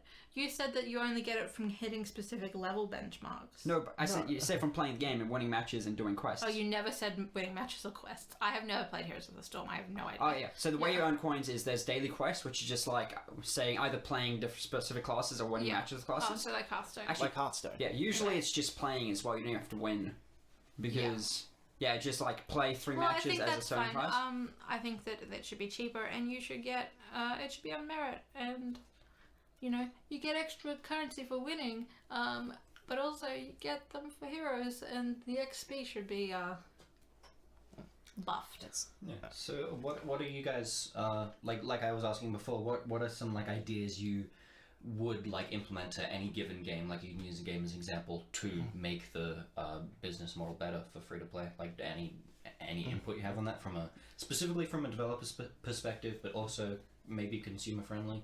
Sort of. It's interesting to find the middle ground. Every game where you can buy characters needs to be able to test the characters first. Yeah. Heroes of the Storm has pretty good test mode. I don't know if League of Legends does, and I don't know if fighting games you can buy the characters often do. But you I'm What fighting? like like Tekken and stuff. Street Fighter. yeah, but like I'm not sure if the free to play fighting game is a thing. I'm not aware of one. Is Skullgirls free What's now? no? What's the new one? The Xbox One. Alright, Killer Instinct's free Killer to play. Instinct. Except they What is that? Killer Instinct is just a remake of a really old fighting game. Oh, okay. And their system is you have one dude for free that changes every few weeks, I think, and then for $20 you get all the characters, Okay. which is just kind of Alright. like it's not as much like a free play game as much as you just have a trial. Yeah, that's yeah. But you I can like still that. play with people who paid money for the game. That's using not those that's infos. I would not call that a free to play game. I'd call that a trial. But Yeah. it's like that. I like that trial model.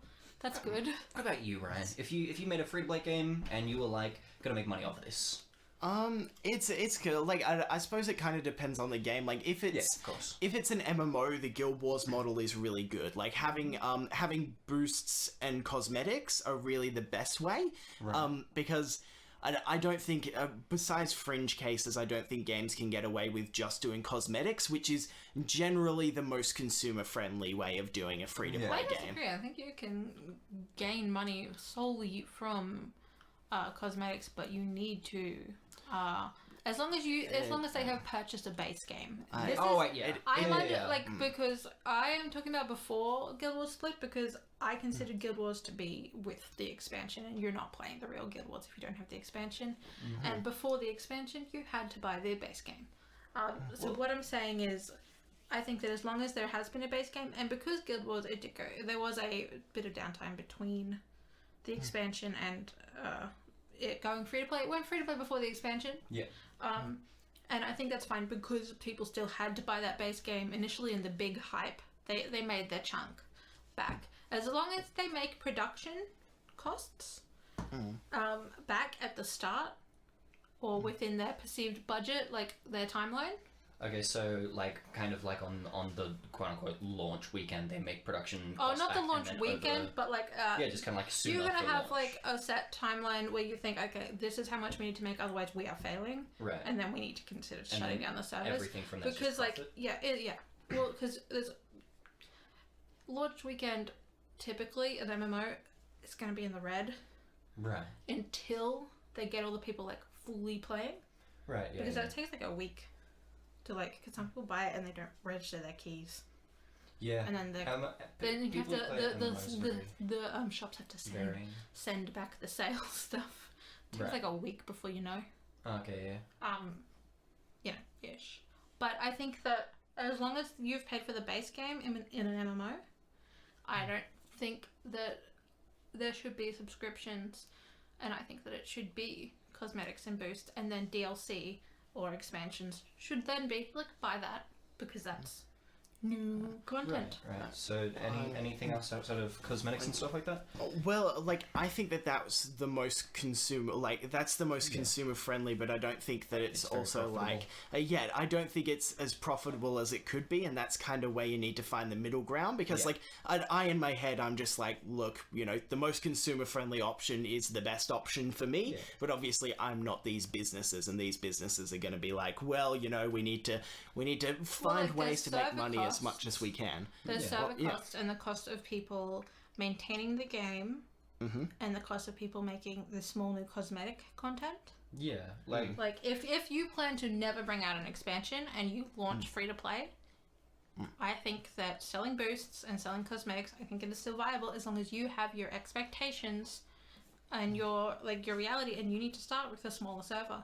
And if there's demand, you need to be like, okay, well, look, guys, you're going to either have to buy the game for a fee, or we can't fix the servers.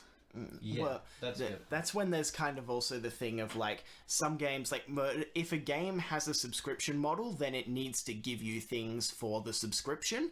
Like for example, like with incentive. like with WoW, you have to buy each expansion, but between each expansion, there's at least 3 big patches with a lot of content in A it. lot of That's content. cool. Yeah, And there's that always is, a pre-expansion a little bit. Yeah, nice. so it's never like you buy an expansion, but then the whole time you're paying a subscription just to play the game. You're paying the subscription to pay the people producing the free content that's Yeah. between each. yeah, exactly. I've always wondered sorry. about that. So, like, Free's a bad word, but you know. yeah, kind of going around the circle a little bit, starting with Ryan. What would you say is like the closest you can get to a perfect balance between consumer friendly and production developer friendly? Like using like an example of a game, or like using a thing you make up. Just a way to get people to understand your kind of point of view on it, I suppose. Yeah. We can not start with you if you want to. Yeah. No, I have Just no a idea. thing that I want to touch on before we do that. Okay. What I was getting into with that was like when Guild Wars came up, people were saying, "Oh, it's the WoW killer. Guild Wars 2 is the WoW killer." Yeah. They always say that, and then I think that the companies themselves get a little. You know, it inflates their head a little. They're just like, kinda like, we we need can to get buy away with so anything." many servers. Yeah. We need to buy the same amount of servers as WoW has. They don't. You just start small. If you go at it from like we're small, you're going to get a cult following. You will have people that buy the boost, that buy the stuff, as long as you are providing good content. And you are, you know, you release content and you release like little DLC bits and stuff that are paid for. Your new content coming out is that you have the microtransaction thing in from the start, so you're not surprising people. And you have a small little servers that manage what you have at the time. And then with a little more. Right. So what would be a good balance you could think of? Well, I just think my point is that I think that companies going in with a free-to-play game should see it as like we're not the WoW killer. Yeah. We need to just know our size so that we can perfectly be super consumer friendly. So it depends on with, the size. Yeah, Well, I think it's the scale of the project, and they need to like just scale it down and be like, this is what we need. We need to cut our costs because we're small and starting out. Right. And I think that you need to stop going in like big guns unless you are, you know, supported by a AAA publisher, and then you can do that, but you need to be prepared to lose money. Right.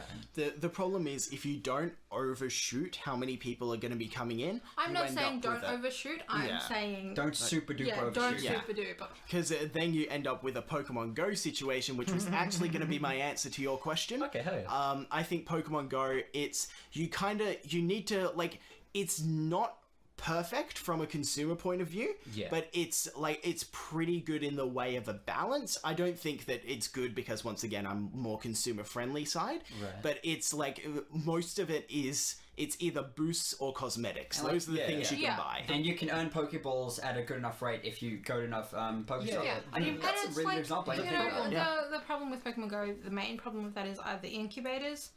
I'm not giving Pokemon Go money, and I'm just struggling along with one incubator. Yeah, the incubator is... That is the killer, and that is the, and I think it's okay. Like I'm not saying they should give free incubators all the time. I just like, one or two. The one other thing I would say about Pokemon Go, how I would improve it though, you need to earn coins from more than just holding gyms, because that's like, what if you're not interested in holding gyms? I know, That's I the only way of making money. It's the only reason that I ever could make money like that is because I live down the street from a gym.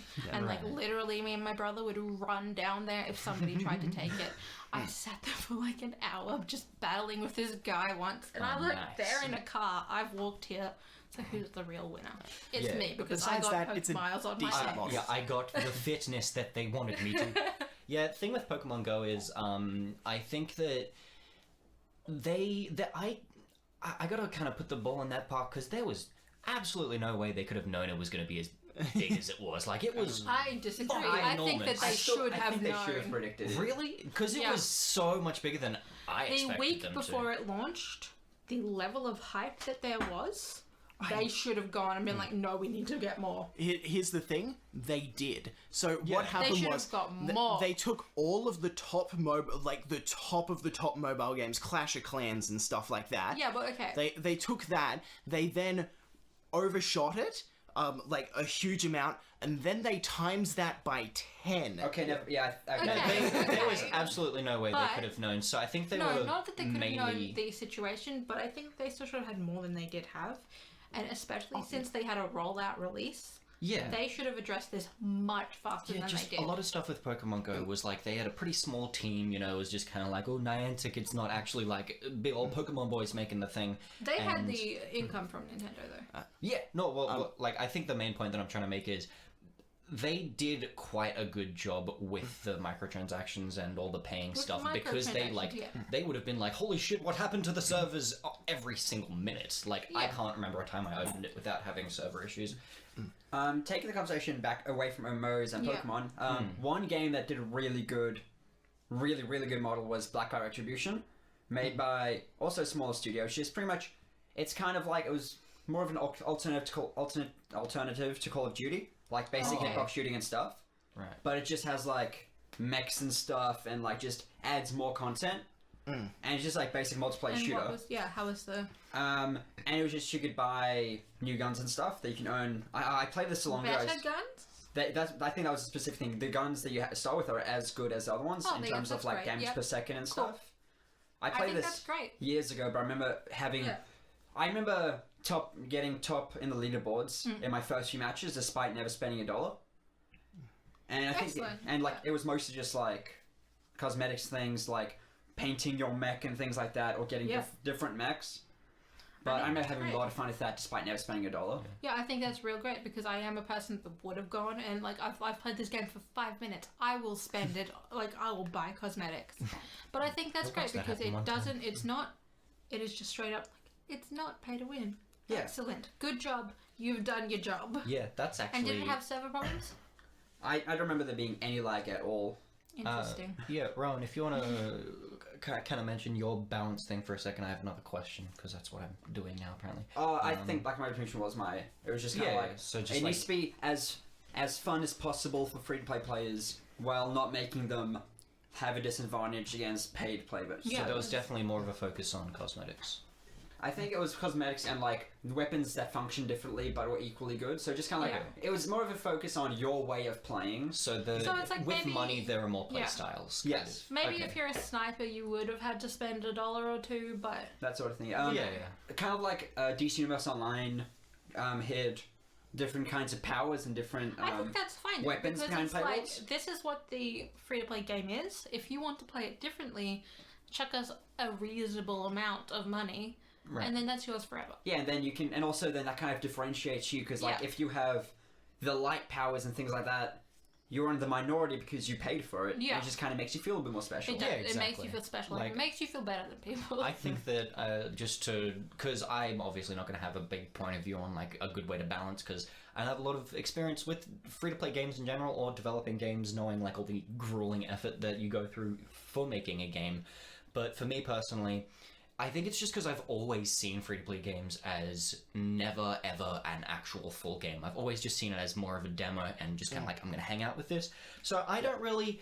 Obviously, it sucks, and I never play competitively, so, like, for me personally, it's, like, I understand why shit like this sucks, but for me personally, I never had a huge issue with pay-to-win. That's the next thing I want to get onto. Have you ever paid to win and had a real good time with it? Do you think that like for you personally, if a game does not come out as like you know how Guild Wars was you had to buy it originally. Mm-hmm. Do you respect games that come out free to play at the start less? Like, do you think that's not good enough? What do you mean? Well, because you said that you don't take them as seriously and you don't see them as a full game. Is your initial reaction is, well, that's not worth my time. That's not worth my internet download. For free-to-play games? Yeah.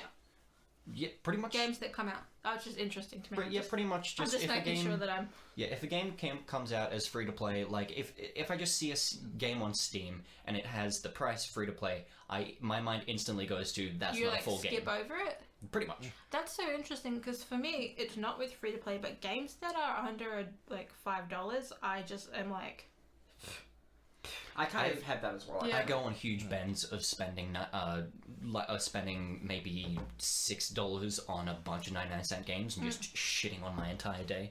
So, It's just so weird to me, because it's like, maybe I'm the weird one where I'm like, yeah, I'll give this free-to-play game a go, but this $2 game, I'm like, Yeah, but like, I think I kind of agree with you on that, though, Yeah. how it's just free play, they have other ways of earning money, but if you think your game's only worth $2, I'm not sure if it's a game I want to play. Yeah, exactly. It's like, And- do I want to waste my time on this? Also, another thing I just thought of, have you guys played any games where it's not where it's free to play, but it's more like pay to progress faster?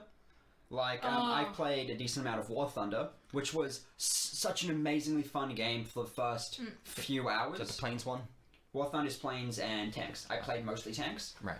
And that game was just so amazingly fun, Yeah. except eventually it just got so slow to progress that I didn't want to touch it anymore. Yeah. And just I ruined the entire experience for me, and I would have rather paid for the game and just have a consistent progression. have a couple games that bring up, like, just quickly Guild Wars and WoW, you can pay to boost your character to max level. I think it's ridiculous that it's allowed for people that don't already have a max level character. But yeah, like, you won't even know what you're doing. They don't know what they're doing, and it's very obvious when somebody comes into a dungeon and they are a fresh level 90 and they've never played the game before. Yeah, so they're just And like... I'm like, can you get out? Like, honestly, like, now WoW has a little tutorial section. It's not good enough. It's so bad. Yeah. But also mobile games like Tap Tap Fish, it gets stagnant after a little while, and I found myself considering buying the mega boosts to like get up to the next level. I'm not going to. I've moved on to a different type of game. But, you know. Yeah, the question asked, have you ever been a pay-to-winner and really enjoyed it and been like, fuck these free players, I'm having fun? Pay to win is like, if I even have a small inkling of an idea that game's pay to win, I wouldn't like touch it. Yeah, That's I'm like, interesting. I don't want to. It's because that means even the people that pay will have lesser experience because it would be too easy for them, and people that don't pay would be it would be an objectively harder experience for them. Okay. Because they have It's worse like equipment. why I am like, why are you cheating in COD or whatever, or Minecraft? I'm like, why are you god moding? This isn't fun anymore. Right. You know? I've... I'm all about that grind. What pay to win games have you played that you've said you enjoyed? Yeah. I kind of just like explained. No. I don't really touch free-to-play games. Yeah. I thought when you said pay to play is you're okay with pay to win. You had like an example. No. No, the main thing is like everything about this topic. I'm very outside of it, like most topics. But like I think that more than anything, it's interesting to talk about. Like you haven't mentioned anything. Have you had a pay to win experience? I honestly, if like similar to Rowan, if a game is like, if I notice that a game's like pay to Leading win, up to I'll it. be like, there was a point where I had my phone was jailbroken, and so I could just get as many in-app purchases as I wanted for free. Oh, those were I the did days. that with the Kim Kardashian game. Yeah, same. I very specifically downloaded games that looked free to win. That win. looked pay to Kim win, Kardashian's and game download is them a to pay see how quickly I could Yeah. win by paying. Do Kim you guys Kardashian's game is a pay-to-win game, and it's not even Yes, fun. it is. Do you guys remember freaking? I think it's called Dragon Veil. Yes. Yes. I got that right as I jailbroke my phone. I had people being like talking to me that I never talked to. Like if I just happen to have them on whatever Yeah. Apple's yeah, like Facebook or whatever. like Apple's game Oh, the thing game is. center. Game yeah. Center I had is people, so frustrating. I had people at school come to me that never talked to me. Like, Me too. hey man, I noticed you had a really big Dragon Veil score. How'd you do that? And I was like, I've been at jailbroken. And then they'd be like, can I like give you my account so you can buy me some of those for free? And I was like, no man, I'm gonna have the top score. You're like, no. That was the only experience I had with like pay to win, but I didn't pay real money. I did the pretty much exact same thing, but I just like you saying Dragon Veil, I was like, holy shit! Like the music from that game is still nostalgic for me. I guess that's why I can't really talk about this topic that much because it has nothing to do with music. The probably the closest thing that I've ever had to a pay to win experience was RuneScape when or Habbo Hotel as well. When I was a member, I would strut around in those members only clothes. Yeah, that was me in MechQuest. If you guys remember that. I do not. What? But you know, that doesn't make you win at all. You know, these especially in RuneScape, they were not. You know, you still have to buy the clothes. And in Habbo. Wait, actually, going back to older mobile games as well, there's a game called Subway Surfers. Yep. Yeah. It's an infinite runner. Yep. And I remember having so much fun with it, but I quit that game the second I found out you could buy hoverboards with real money. And a hoverboard is literally just a free death. So if you die, you don't lose your score. So was that your like first gaming experience? Where like just pay to win, I'm running away. No, yeah, and I was just kind of like, when I got the highest high score I got from using a bunch of hoverboards, which I got from earning it in game. Okay, And then when I was like, you could buy these with real money, my score means nothing now because someone that has more money than me could earn more points than me. A game called Whale Trail did the same thing. I was like really high up in the scores for a while, and then people broke it. Like they got in. And Jetpack Joyride now is full of microtransactions, even though that game was just so good. I forgot about that game. So I good. fucking Fruit love that Ninja game. been fucked up. What was Half Brick, what you doing? What did Half Brick make that wasn't Jetpack Joyride, but you shot zombies? Running something. Was it running? Is it the one where you like jump over cliffs and shoot things? I also really like that one. No, I'm talking about the one where it was like a top down. Anyway, interesting. I was kind of wanting to go more into that little Dragon Veil like story you had. You kind of paid to win that in a way that you didn't spend any actual real money, but you still had like the catharsis of like, I'm the best boy. So it's kind of like there is a kind of emotional incentive to pay to win. I can see why people pay to win. Yeah. However, it's not worth it. I would so much don't see why people pay to win because it's like because like one it's of the not things you for me winning. is I take the pride in like having spent ridiculous amounts of hours playing a game, like with my Flappy Bird score. I know this is the most. What was it? What was your Flappy Bird score? Rowan, you know I was 20. I was in 600. You were in 600? I was in 672. Holy shit! Yeah, and that's like I never nobody played I know. That sounds nobody I know got higher than that. Did you? I got 2. How would you feel if then Flappy Bird introduced a system where for $1 you get a restart? Well, I would charge up my phone that's just, I don't use my old phone. I would charge it up and I would delete the app even though I know I can't get it back. You can get it back actually. You can. Oh, Yeah. The original? You can get back. No, you don't, you get the newest version back. Well, no, I have the original Flappy Bird unupdated since it went down. Why haven't you sold that phone? Because it was my phone, my real phone for a long time. But Well, you now could I have gotten am. like 10,000 Anybody that wants to buy it, original Flappy Bird with a cool high score of 672. Just kind of Ish. Ooh. Yeah. sort of the last little question. I'm gonna go around the classroom, ask some questions. The last one I want to ask is, how do you feel about people who have no shame and they're just like, I'm gonna pay to win, it's gonna feel good, I'm gonna enjoy it, I have enough money to be the best. Like no one ever Pay was. to win, I think, is disgusting. Yeah. I people? I'm Okay. just like, I don't get why you're doing this. You're literally ruining the game for everybody else. But so is the people that pay to Well, win that's what I was, systems in. that's what I was about to touch on. Like the people that are pay to winning are just using the game that more so than the others. I Like, think that that doesn't they have shouldn't. like the developers I think that they wanted shouldn't people to do that. It. Like I personally don't support it, and I don't think the developers should do it. But I'm like, just like I just react to them negatively because I'm like, you're ruining the fun for everyone else. See, it doesn't bother me as much because if it's gameplay, because I've already said earlier, Yeah, it's true. I I won't just play won't it if play it's pay it. to win. But And I'll see them and I'll notice them and I'll be like, oh. for that, I probably blame the developers more than the actual pay to win. Oh, Yeah, that's what I was saying. definitely I do. Yeah. Yeah. For me, it's more of a question of like, you know, if I consider the people that do support microtransactions, I am somebody who buys an incredible amount of microtransactions on free-to-play games. Have you ever bought something pay-to-win-esque or just cosmetic things? Just cosmetic. I've only buy bought cosmetic things as well. Like I have bought a WoW character boost, but I had max level characters. I just couldn't be bothered. Do you guys have any experience with free-to-play single-player games, like which is a really, really niche genre? I can't think of any Tap of Tap those. Fish.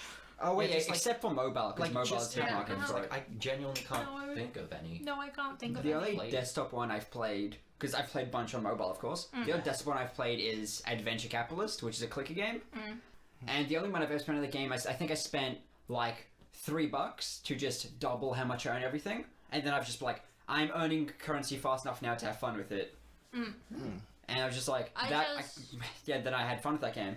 Like, I'm just a competitive person, I guess, but like, even in like a non-competitive way, if I can't go see how other people are doing, if I can't connect with my friends who are also playing the game, I'm not gonna spend money on this game. I think that's why free-to-play games are so Unless popular. it is multiplayer. a single-player game with a story, because then I'm gonna buy, you know, Yeah. I'm gonna buy Fallout because you know that's great, good job. In terms of mobile games, I think my bar none favorite business model is just, here's the game, you get everything except there's ads, and you can pay money to get rid of the ads. I was just about to mention that. Because especially like ad revenue is so bad already. Great, yeah, great.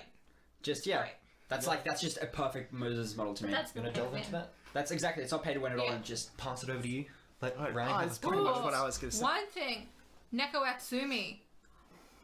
It's so hard for people to not get cats, to get all the cats. It is so hard for people.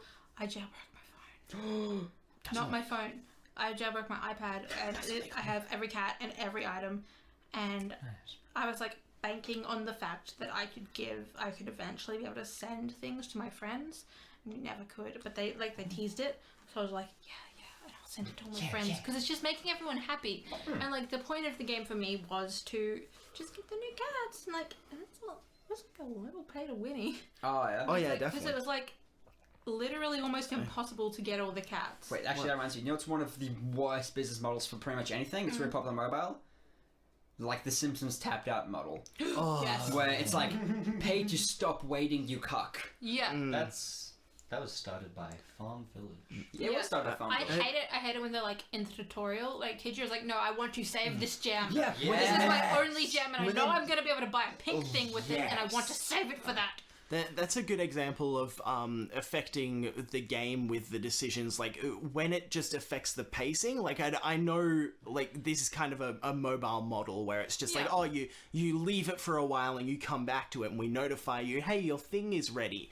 But I really hate that model. Like if I play a mobile game, I want to be able to play it for as long as A period, like a time period. Yeah, I want to be able to play it for any time period. I want to be Yeah, able you to don't want play you it don't real want to quick. have to play it in or- 5-minute spurts. You want to be Yeah. able to play it for an hour. Yeah, like Because in you- either a 2-minute burst or a 3-hour burst. Yeah. Exactly. Yeah, the problem And with that that's- is that those are the most successful ones. Like, Well, people get mobile games just be like, I need something to do 5 minutes. Yeah, like one of the business tax. most popular mobile games ever is a piece of shit, Clash of Clans, which is like the epitome of that business model. Yeah, it Yeah. is. What was Bejeweled's business model? free ads. Was it It was ads? just ads? Yeah, because it was on Oh wait, PopCap. can't you buy like? You can now, but originally Bejeweled was on just popcap.com. Oh, so that's yet another Yeah. PopCap game ruining Yeah. my Do transactions. you believe that maybe getting rid of ads and getting cosmetics is in a way pay to win because you get mojo from looking good, so you're like, I'm gonna play I don't- because I do it like that. That happens with me in Overwatch. Like if I get a good skin, I just miraculously play better. That's the thing that a lot of people do argue with cosmetics is that is that cosmetics isn't. It's one of the less bad things, but it is still bad because of the mentality of cosmetics. Yeah, that's why because I And I Yes. am very much a person that is like, look at me. I look Yeah. like a princess. Right now on Exactly. Guild Wars, I have a giant pink gown with floating crystals and a Hell yeah. white cat with a beautiful little ribbon around its neck. Like, look at me. And that makes you better than everyone else. It's like, yeah, I'm like, I look prettier than you. I know. Like, everyone in my group, we're running fractals, and I'm like, you haven't even skinned your character. I would Exactly. never say that to somebody, and I really rarely ever think that, but I'm like, it's more about me being satisfied with how my character looks, and when I do see someone that looks better than me, I'm like, how do I get that? Right. And so for me, it's not so much like, oh, let's pay to win, because it's more about my own self-worth, and I'm very much trying not to compare myself to other people in life in general, but you know, specifically in games I tend not to, unless it's like, how do I get that? That's cool, I like your style, how do I get that? Okay. And then I will just ask them. Usually I'll be like, how do I get that flower trail? And they're like, oh, you have to get the ranger weapon. I'm like, cool, make a ranger then. Like, I don't think, there'll never be a free-to-play game where I'm not okay with cosmetics being purchasable. Okay.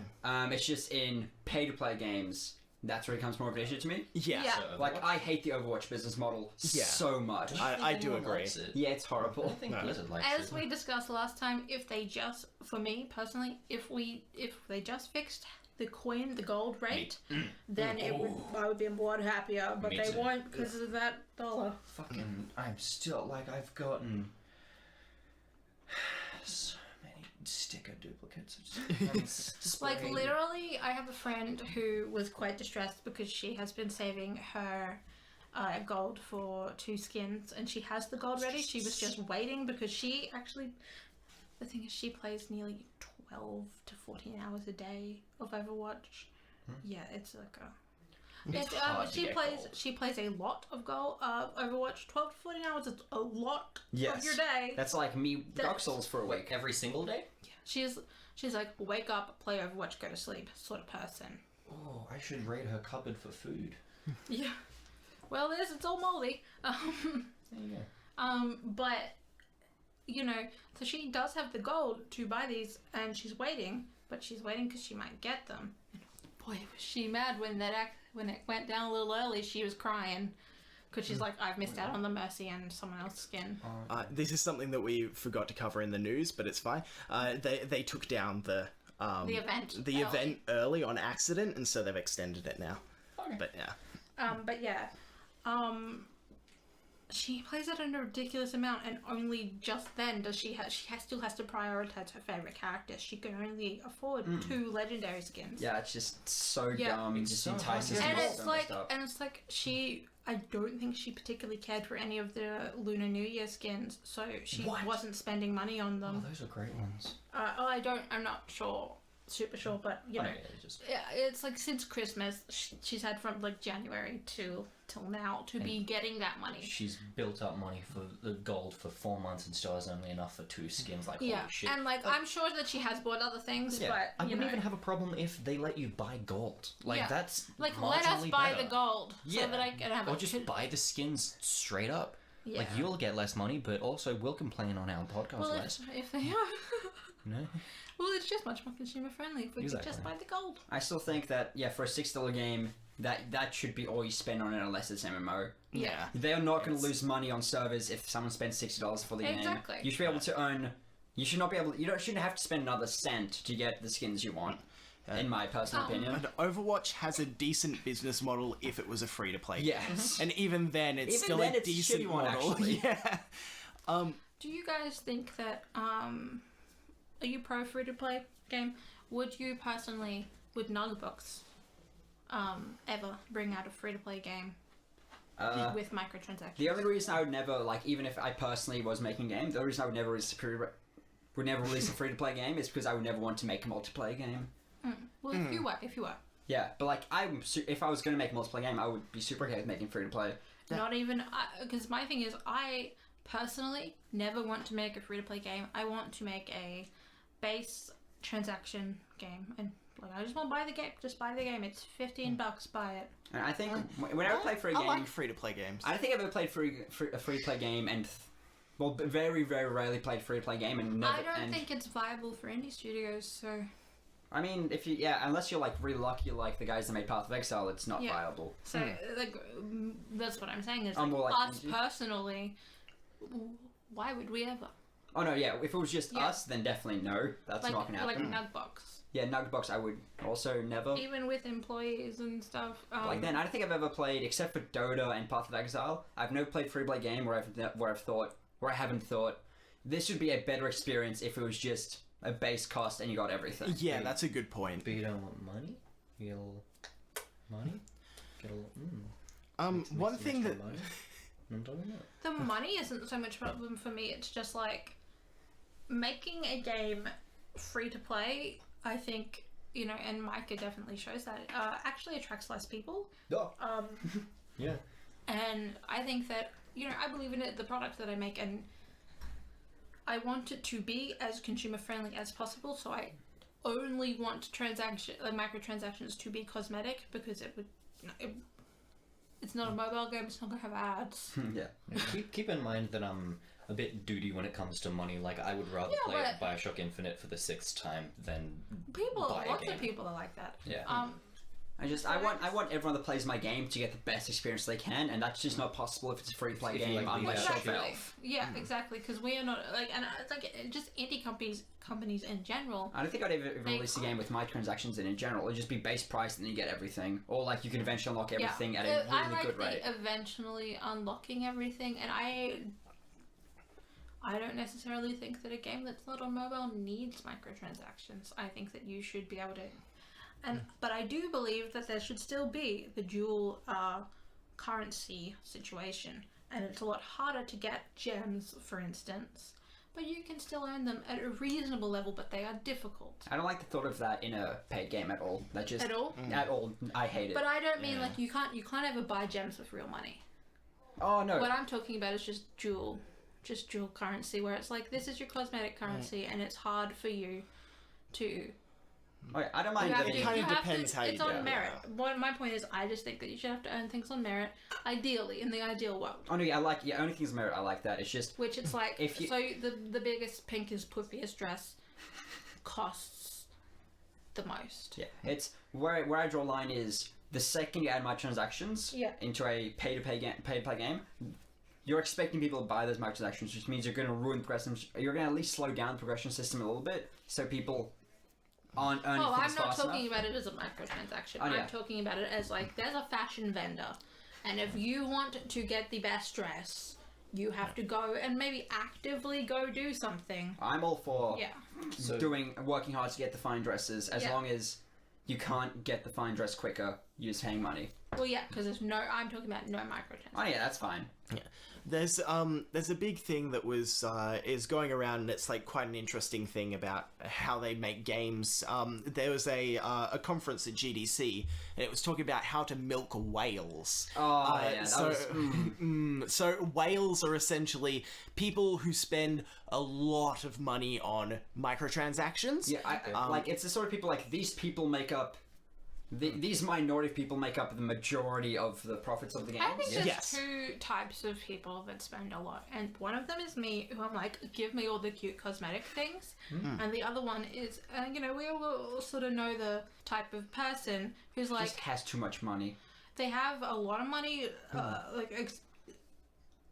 what's it called? Disposable income. They have a lot of disposable income, I miss having And- disposable income and they love to feel better than everyone about else. themselves by using it. Yeah. And Which that's is- them. Yeah, and Yeah, and that's them. Like, it's not particularly saying that there's something wrong with that, but there is something wrong with the developers that exploit that, and it's I think quite that- gross. yeah. it's like you're exploiting vulnerable people to earn more money. Well, that because makes I you a think dick. that's Yeah. where the pay to win comes in, because those people are not going to get as much satisfaction than those people that just want the fashion side of Yeah. things. Those people want it to be better, and because a lot of people are like, oh well, that's just an outfit, it doesn't do anything, my gear's still better than yours, which is what I've seen a little bit in Guild Wars.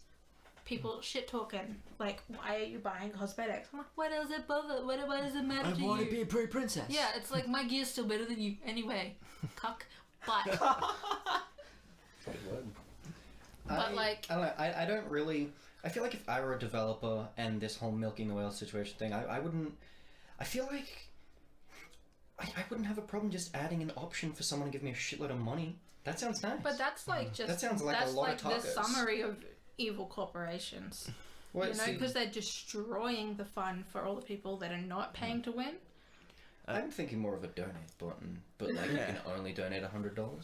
That's I strongly sure. Yeah. disagree with donate buttons in general. I man. I think they're I think okay that, for like certain things. Well, I mean, Patreon is not a donate button. Yeah, I think for me So it's like don't get me wrong with game Patreon. developers are going to because- be trying to take money anyway.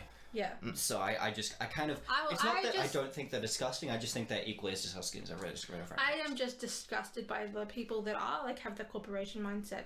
Like, yeah, it's your job, but I still think that you should not be in the games industry or any industry that you are just like, I'm here to make money. And unfortunately, there are people that are like that. But I believe that you shouldn't be in the industry if you're just here to make money. I believe that you should, like, the games are an art form, and I believe that you should be there with a passion, and you want people to enjoy the game, and that you want to do the most that you can for the most amount of people to enjoy your game.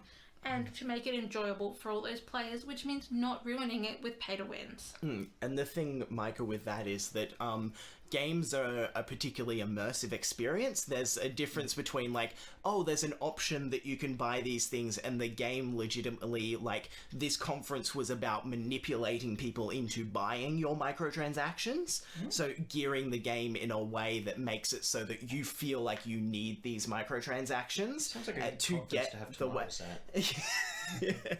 But yeah, that's the kind of thing. Like it's it's just like it's that gross kind of mindset. Like generally pay to win. Sometimes it's just like you see a pay to win game, you're like, who cares? It's pay to win. But there's some games that are legitimately Me, just like, I care. no, you need I kind of like the idea of a parody game that's sort of like Evoland. You know how that game's like you start off in like retro times and it goes up. But I know what you're going to talk about. There's a game called DLC Quest. I was about to bring it up. Oh, that game is.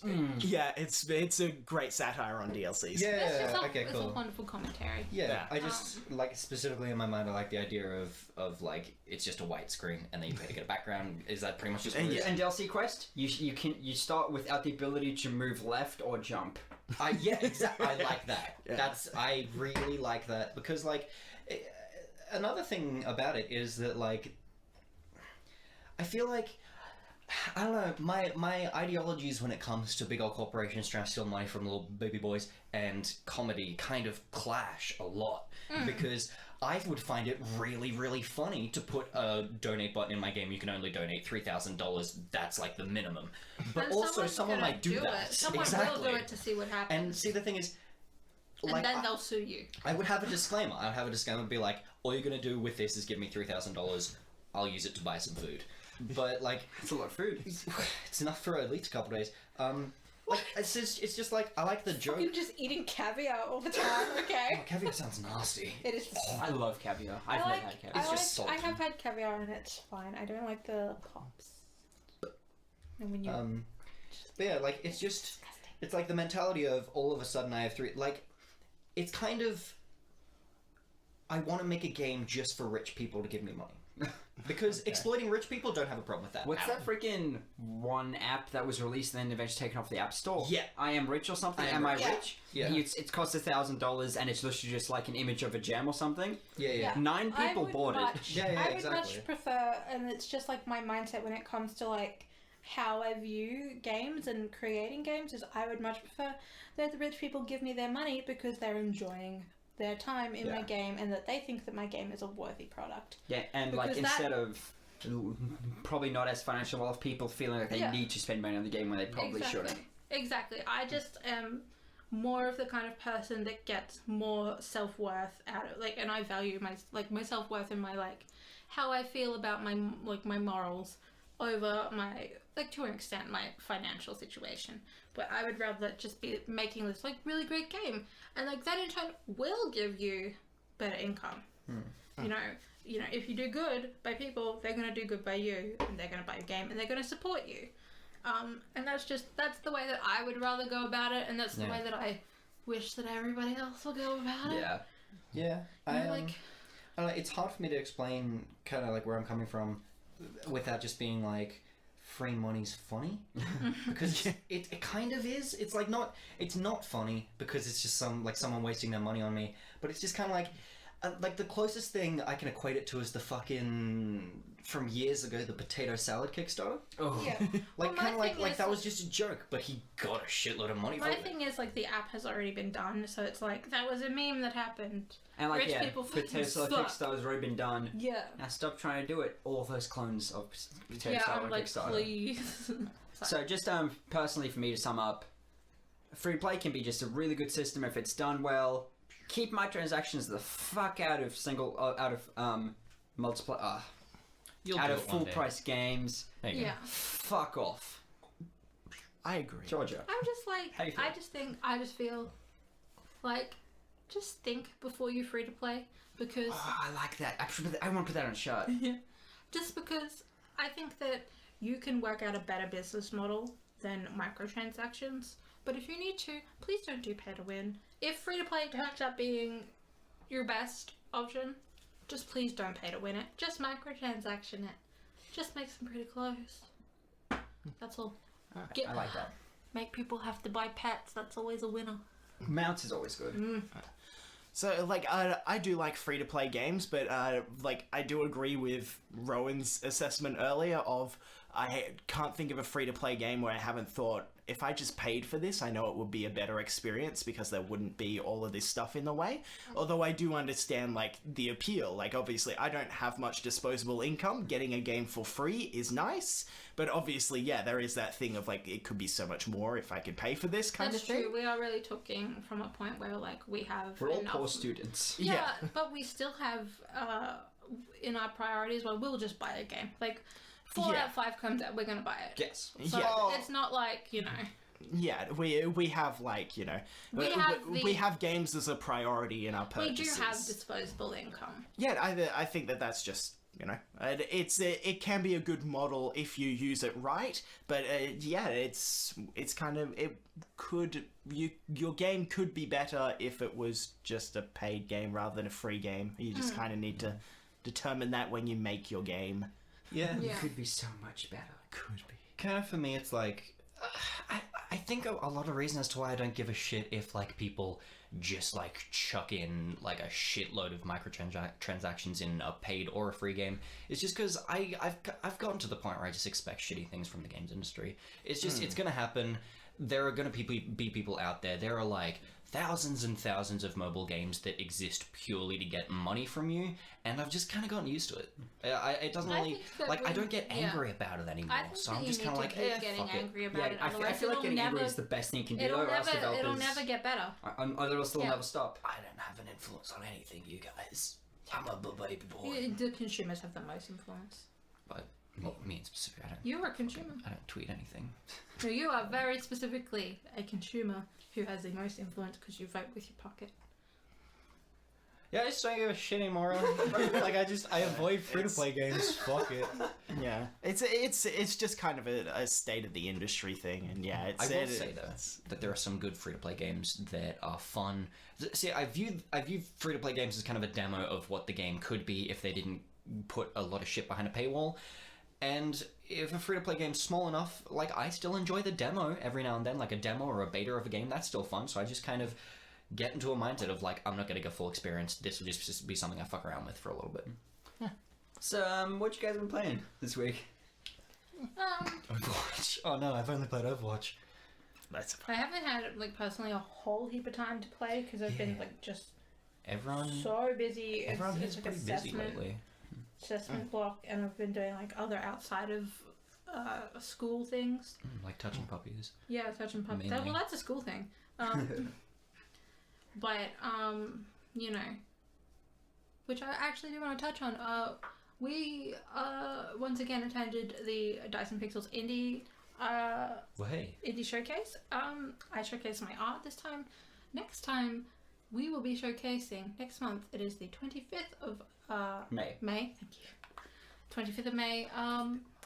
We will be showcasing ourselves Nuggcast, but also Nuggbox will be showcasing our first Nug box game, isn't it? The first one Technically. that was finished. Yeah. I said we. I'm not a part of that. Well, me neither. Yeah. Well, I'm not working on that game. Oh, I didn't yeah, know but what game you guys were you're still presenting. Nugbox. Are we just gonna have? Nugbox? Are we just gonna have You a don't have Nugbox to table? be. Are we just gonna have a Nugbox table? Because well, no, it's 'cause we could Nugbox. just- It is a Nugbox table, but the Nugcast is under the Nugbox umbrella. No, yeah, So, yeah, it's just I'm Nugbox. asking if Yeah. we're just gonna have one table. Yeah, Okay, we're good. just gonna Because do- like I like the idea of like having our games here and our podcast here is like because we are Yeah. just kind of Nugbox and I'm only No, yeah. the Nugbox thing is very interesting to me. Yeah. Especially. 'cause, Yeah, like, so, since it's a weird thing. We're going to be attending the Dice and Pixels Indie Showcase on the 25th of May, and love it if you came and tested out our new game. It's called Space Skater. It is available for Android. Not right now. Not for a We'll while. fucking- You can play it before it goes on the store. Come test Ryan, it for if- us. We need a bug fix. Please help us. Is that true? You can play it before it goes on the store because that's a good selling point. That's get people going. Oh. If you weren't shit, you would have just stayed up till 3 a.m. to port the game to Android. Well, it will be on Android very specifically for the showcase. Oh, fuck you. Yeah, but it's not right now. No, but I'm specifically talking about people playing it on the showcase. Yeah. night. I know. Wow.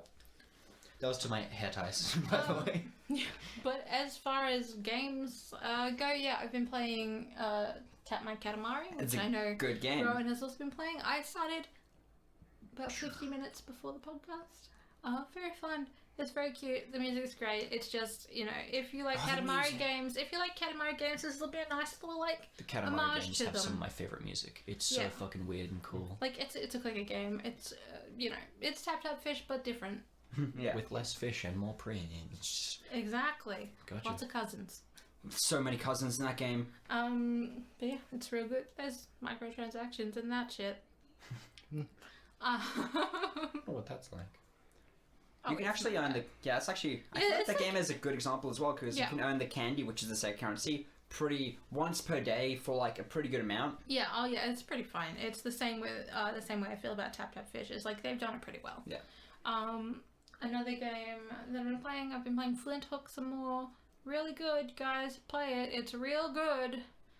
And Guild Wars. Yeah, I finally finished the main base story of Guild Wars instead of just skipping to the expansion. And I'm still working on getting my pink cat robot. And now I'm on a quest to travel around. What's the name? Tyria? Is that the world? Tyria. Yeah, Tyria.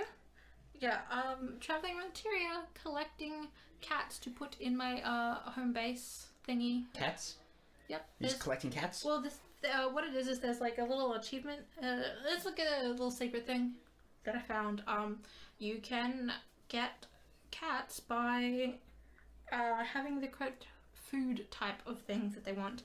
So if you see a cat and you can interact with that cat, and it says something to you like, "Oh, you don't have what the cat wants right now," or something, that means you can go back to that cat and you can.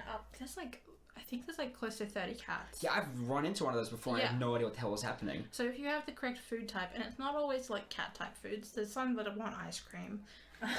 Don't feed your cats ice cream, please. Like it's okay as long as it's a small amount of ice cream and it doesn't have very specific ingredients.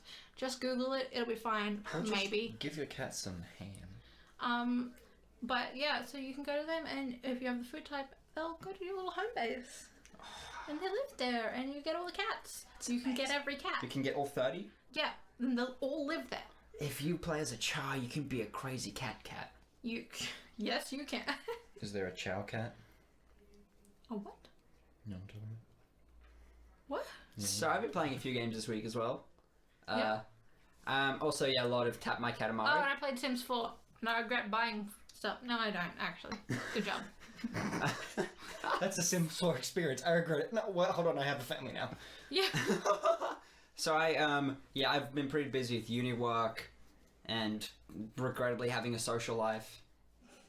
You don't have a social life. What are you talking about? You're just not a part of it. Ooh. That's true. You kicked me out the second you got a girlfriend. Yeah. So I've been playing mostly mobile games, and the new one I tried was Peter Molyneux's latest game. Oh, what a cool guy. Good old You sent me dickhead that made Goddess. Yeah, you sent me a screenshot of that. It looks pretty nice. It is. Yeah. I was so confused when I played the game. The game's called The Trail. Betrayal, them. yeah. And it's just Is literally. it a betrayal? I mean, I think Goddess should be called The Betrayal. Yeah. For how they treated that guy. But it's literally this. The entire game is just it's Oregon Trail, but you're walking, and it's just you going from one point to another. Sounds like shit. It's really fun. Okay. Well, it's not really fun. It's really good at what it is. It's just pretty much you're trying to. Which is a Peter Molyneux game. That's what confused me. It's so different to any other Peter Molyneux game. He didn't overhype it. He didn't talk about this game until it was released, almost at all. He barely mentioned it. Okay. He's learning. Yeah, which is confusing me because it took him 30 years. Not 30 years. And then the entire game is just you walking, you can control your speed, you can craft some things by picking up items, like you can get slingshots, get meat from bunnies and things. You have to craft new clothes because or else you might not have enough energy or... Is this a mobile game? Yes. Yep. You might not have enough energy to get to the next campfire, which are kind of like... Does the Dark Souls thing? Campfires... Oh, your resting points. There's a bonfires, you That's stupid pretty. piece of shit. That's pretty. Stock standard. It's not just Dark Souls. Only Dark Souls does it, I think. And it's the sort of thing, it's like... So far, I haven't been tempted to spend money on it because it's a free-to-play game. But I feel like my bag space is just a bit limited. Things break just a bit too quickly, and I feel like it could have been such a better experience if it was Just costed a tweak the few little- bucks and things didn't break as easily. Oh, it's free to play. Yeah, but so far I've been out of pure spite not buying anything just because I'm like, I'm not going to give Peter Molyneux money because this is Yeah. a good game. He deserves money for this. But it could have been a little bit better. And I feel like he still deserves a little slap on his hand after Goddess. But yeah, so it's like been pretty fun game. I enjoy the crafting. I enjoy just running past people passed out, stealing their stuff. Yeah, it has like light multiplayer elements as well, which I did not expect. How your other people are trying to finish the trail as well. Yeah, Oh, like all around. competitive, or you just see them? You just see them, Right. and it's kind of like I like that. That's nice. yeah. But yeah, it's a surprisingly good game. I did not expect it to be. And yeah, the only game I played that isn't a mobile game recently is I feel like I have too much happiness in my life.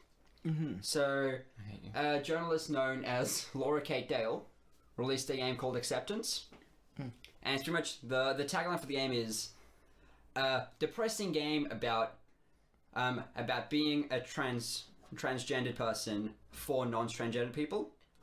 So I was just like, hey man, I like people, so I played the game.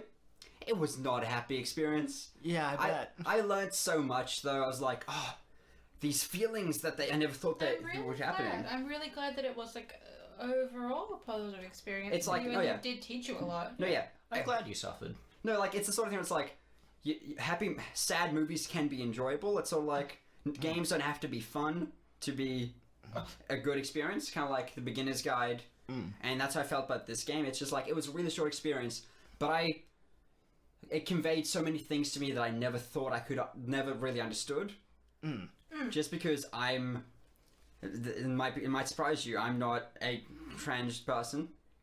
I'm not sure why that surprises people. I'm not sure I said that. I'm shocked. And I don't know any people that are, so just like this was the only way I could sort of understand how they feel. It kind of did, like for you understanding trans people, the same thing beginner's guide. Whoa! Beginner's guide did for depression. Jesus. The beginner's guide, yeah, like how the beginner's guide is sort of just like, yeah, depression, anxiety sort of thing. And just, yeah, it was so well written because it was written by Laura, who's an amazing writer, amazing journalist. And a very much open trans woman. A very open trans woman. Does she She's just go fully open and out. Yeah. So this is not like a. She got a vagina last year. We've outed Laura. Yeah. We've How outed dare we? But yeah, I just think it's a really wonderful thing that she's using her platform to educate people, and it's, you know, perhaps some people that maybe don't necessarily, they'll see a trans person and say, no, I'm not going to enjoy your content. Yeah. But It's just the reason why I'm yeah. not saying much about the game is because it's such a sore experience, and every it's single thing something that is that you said should is experience something for you should yourselves. experience. Yeah, Yeah. like literally, even from when you choose your gender, that's already an experience in the game. Like everything is just, I did not see this, I did not expect this, and it's just you can get it for free. You can donate money to Laura and the two other people that worked on it. I chucked them £3. Laura wrote it. Laura wrote it, and Laura and one other guy, I forgot his screen name. Two people wrote it, and then Yeah, and then one of the writers did the code, and someone else did the music. Laura and a guy. Yeah, Laura and someone did the writing. One of the guy she did the writing with did the code as well. and Okay. another person did the music. Oh, cool. But yeah, it's just called Acceptance. You can check it out on itch.io. Itch.io. You can get Itch.io. Itch.io. And it's free unless you want to donate some money. It was an experience, and I'm really happy that I played it. Yeah. Maybe if you learn something, maybe donate if you learn something. Yeah, Donate $1 for every time you learn something. This is $60 my game. learn I learned jar. three things. $1 equals 1 learn. Not to get too political or anything, but a lot of the time people that have negative stances on progressive things just aren't educated. So I think that definitely having this as a free educational experience is incredibly positive. I think Yeah, it's definitely. Just Just one thing I should say about the game is it was Yeah. made for a 1-month game jam, and Yeah. it's based off I think it's a visual novel or something that was already made. So just don't expect too much content. Don't expect any like Polish. everything that is in the game is there, and it's good. The art works. The writing is good. It's And just if you don't want to, don't donate. don't donate. You know, give constructive criticism. I'm sure they would love to hear it, but don't be a dick. Don't It's a few moments of your time. I'll attack you personally if you attack them, just so you know. I am monitoring the comments. Yeah, this is a disclaimer. Georgia knows the address of every single listener. It's true. The I second know you where tune you in, live, Scott. I asked your sister. So yeah, that's pretty much everything I've been playing this week. What about you, Ryan? I have been playing RuneScape because I'm a fiend who should be doing assessment, but I'm playing RuneScape.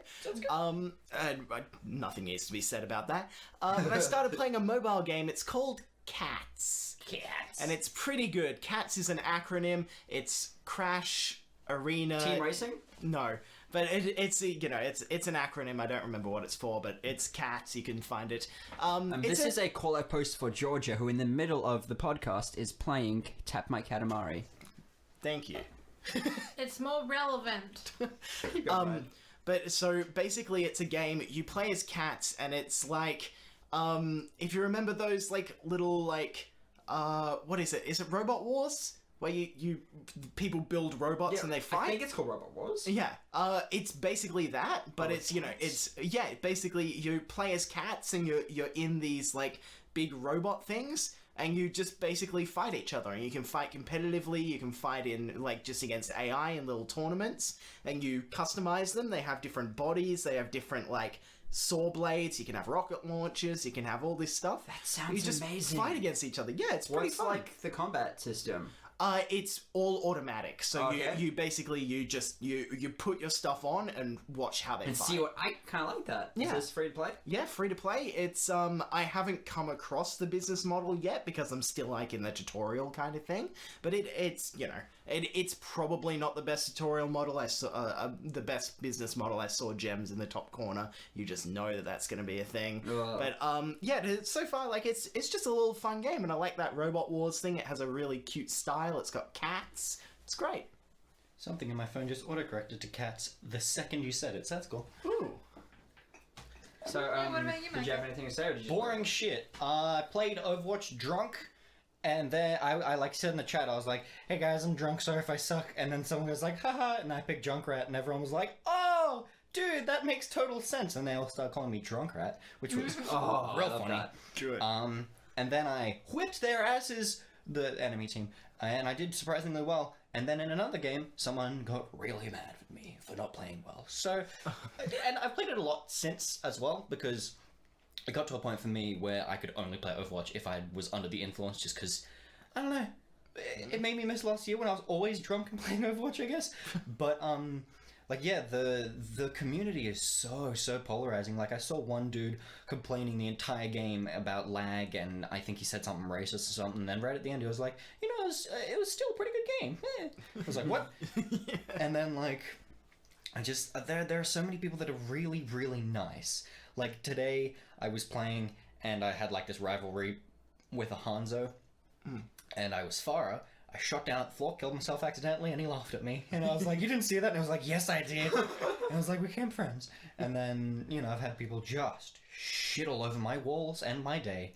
And it's just so interesting, because you can really tell the people that are playing on quick play to play on quick play, and people that are playing on quick play from competitive. It's just kind of funny. Yeah. I only ever play quick play. I've literally almost not even exclusively touched play competitive. Yeah. Only when there is no competitive, and even then I just play in the arcade. Yeah, it was just also it's also just really funny because like I think I picked like Lucio or something because there was no healer, and this guy just went off at me. He was like, change, fucking Lucio sucks, blah blah, and I was like, lol, okay, I'll change. Isn't Lucio And then- specifically only healer in the meta as well? I fucking Yes. love Lucio. Yeah, Very much not. like and Mercy, unless it's changed. It's Mercy. Is it just Mercy now? Well, Lucio's there, but he's not good. Zenyatta is above Lucio, I believe. Oh, okay. Zenyatta got buffed. Huh? Lucio Fucking didn't love get Zenyatta. nerfed, but Dude, that was so much fun. But yeah, then I switched, and he was like, "Thanks, sorry for being mean." Okay, cool. But yeah, don't really have many other stories. I dip and dotsed my nuts into a little bit of Cloud Pirates, but you'll get to hear about that a little bit next week, baby boy. yeah, so it is a good time to bring up our game for next week. Cloud Pirates. Cloud Pirates is a free-to-play MMO? No, With Cloud... No. It's not MMO? kind of more of a MOBA, a little bit, except kind of more MOBA. Yeah. Oh, that They makes me listed more it as an excited MMO. for it. Yes. Yeah, it's a game about pirates in the clouds, I think. I don't know anything about it. All I know it's free to play and we're playing it. Yeah. Good thing we got the person who hasn't played it to introduce it. I'm not going to introduce Yeah. it. I just that was good. It Yeah, is that was about that, more or less. It's pretty much just about. You'll find it next week, baby boy. So Play will I. Play it, and then. So, George, you want to wrap up? Yeah. So yeah, that's it for this podcast. If you want to comment on anything we talked about in this podcast or any other podcast, or just say hi to us, feel free to Please say comment hi. below. Yeah, tell us how much we suck as well. Yeah, We'll take don't it. forget to like and subscribe to all the things. You can find us at the Nuggcast on Facebook, Instagram, and Twitter. And we are the Nuggcast Podcast on YouTube, SoundCloud, and iTunes.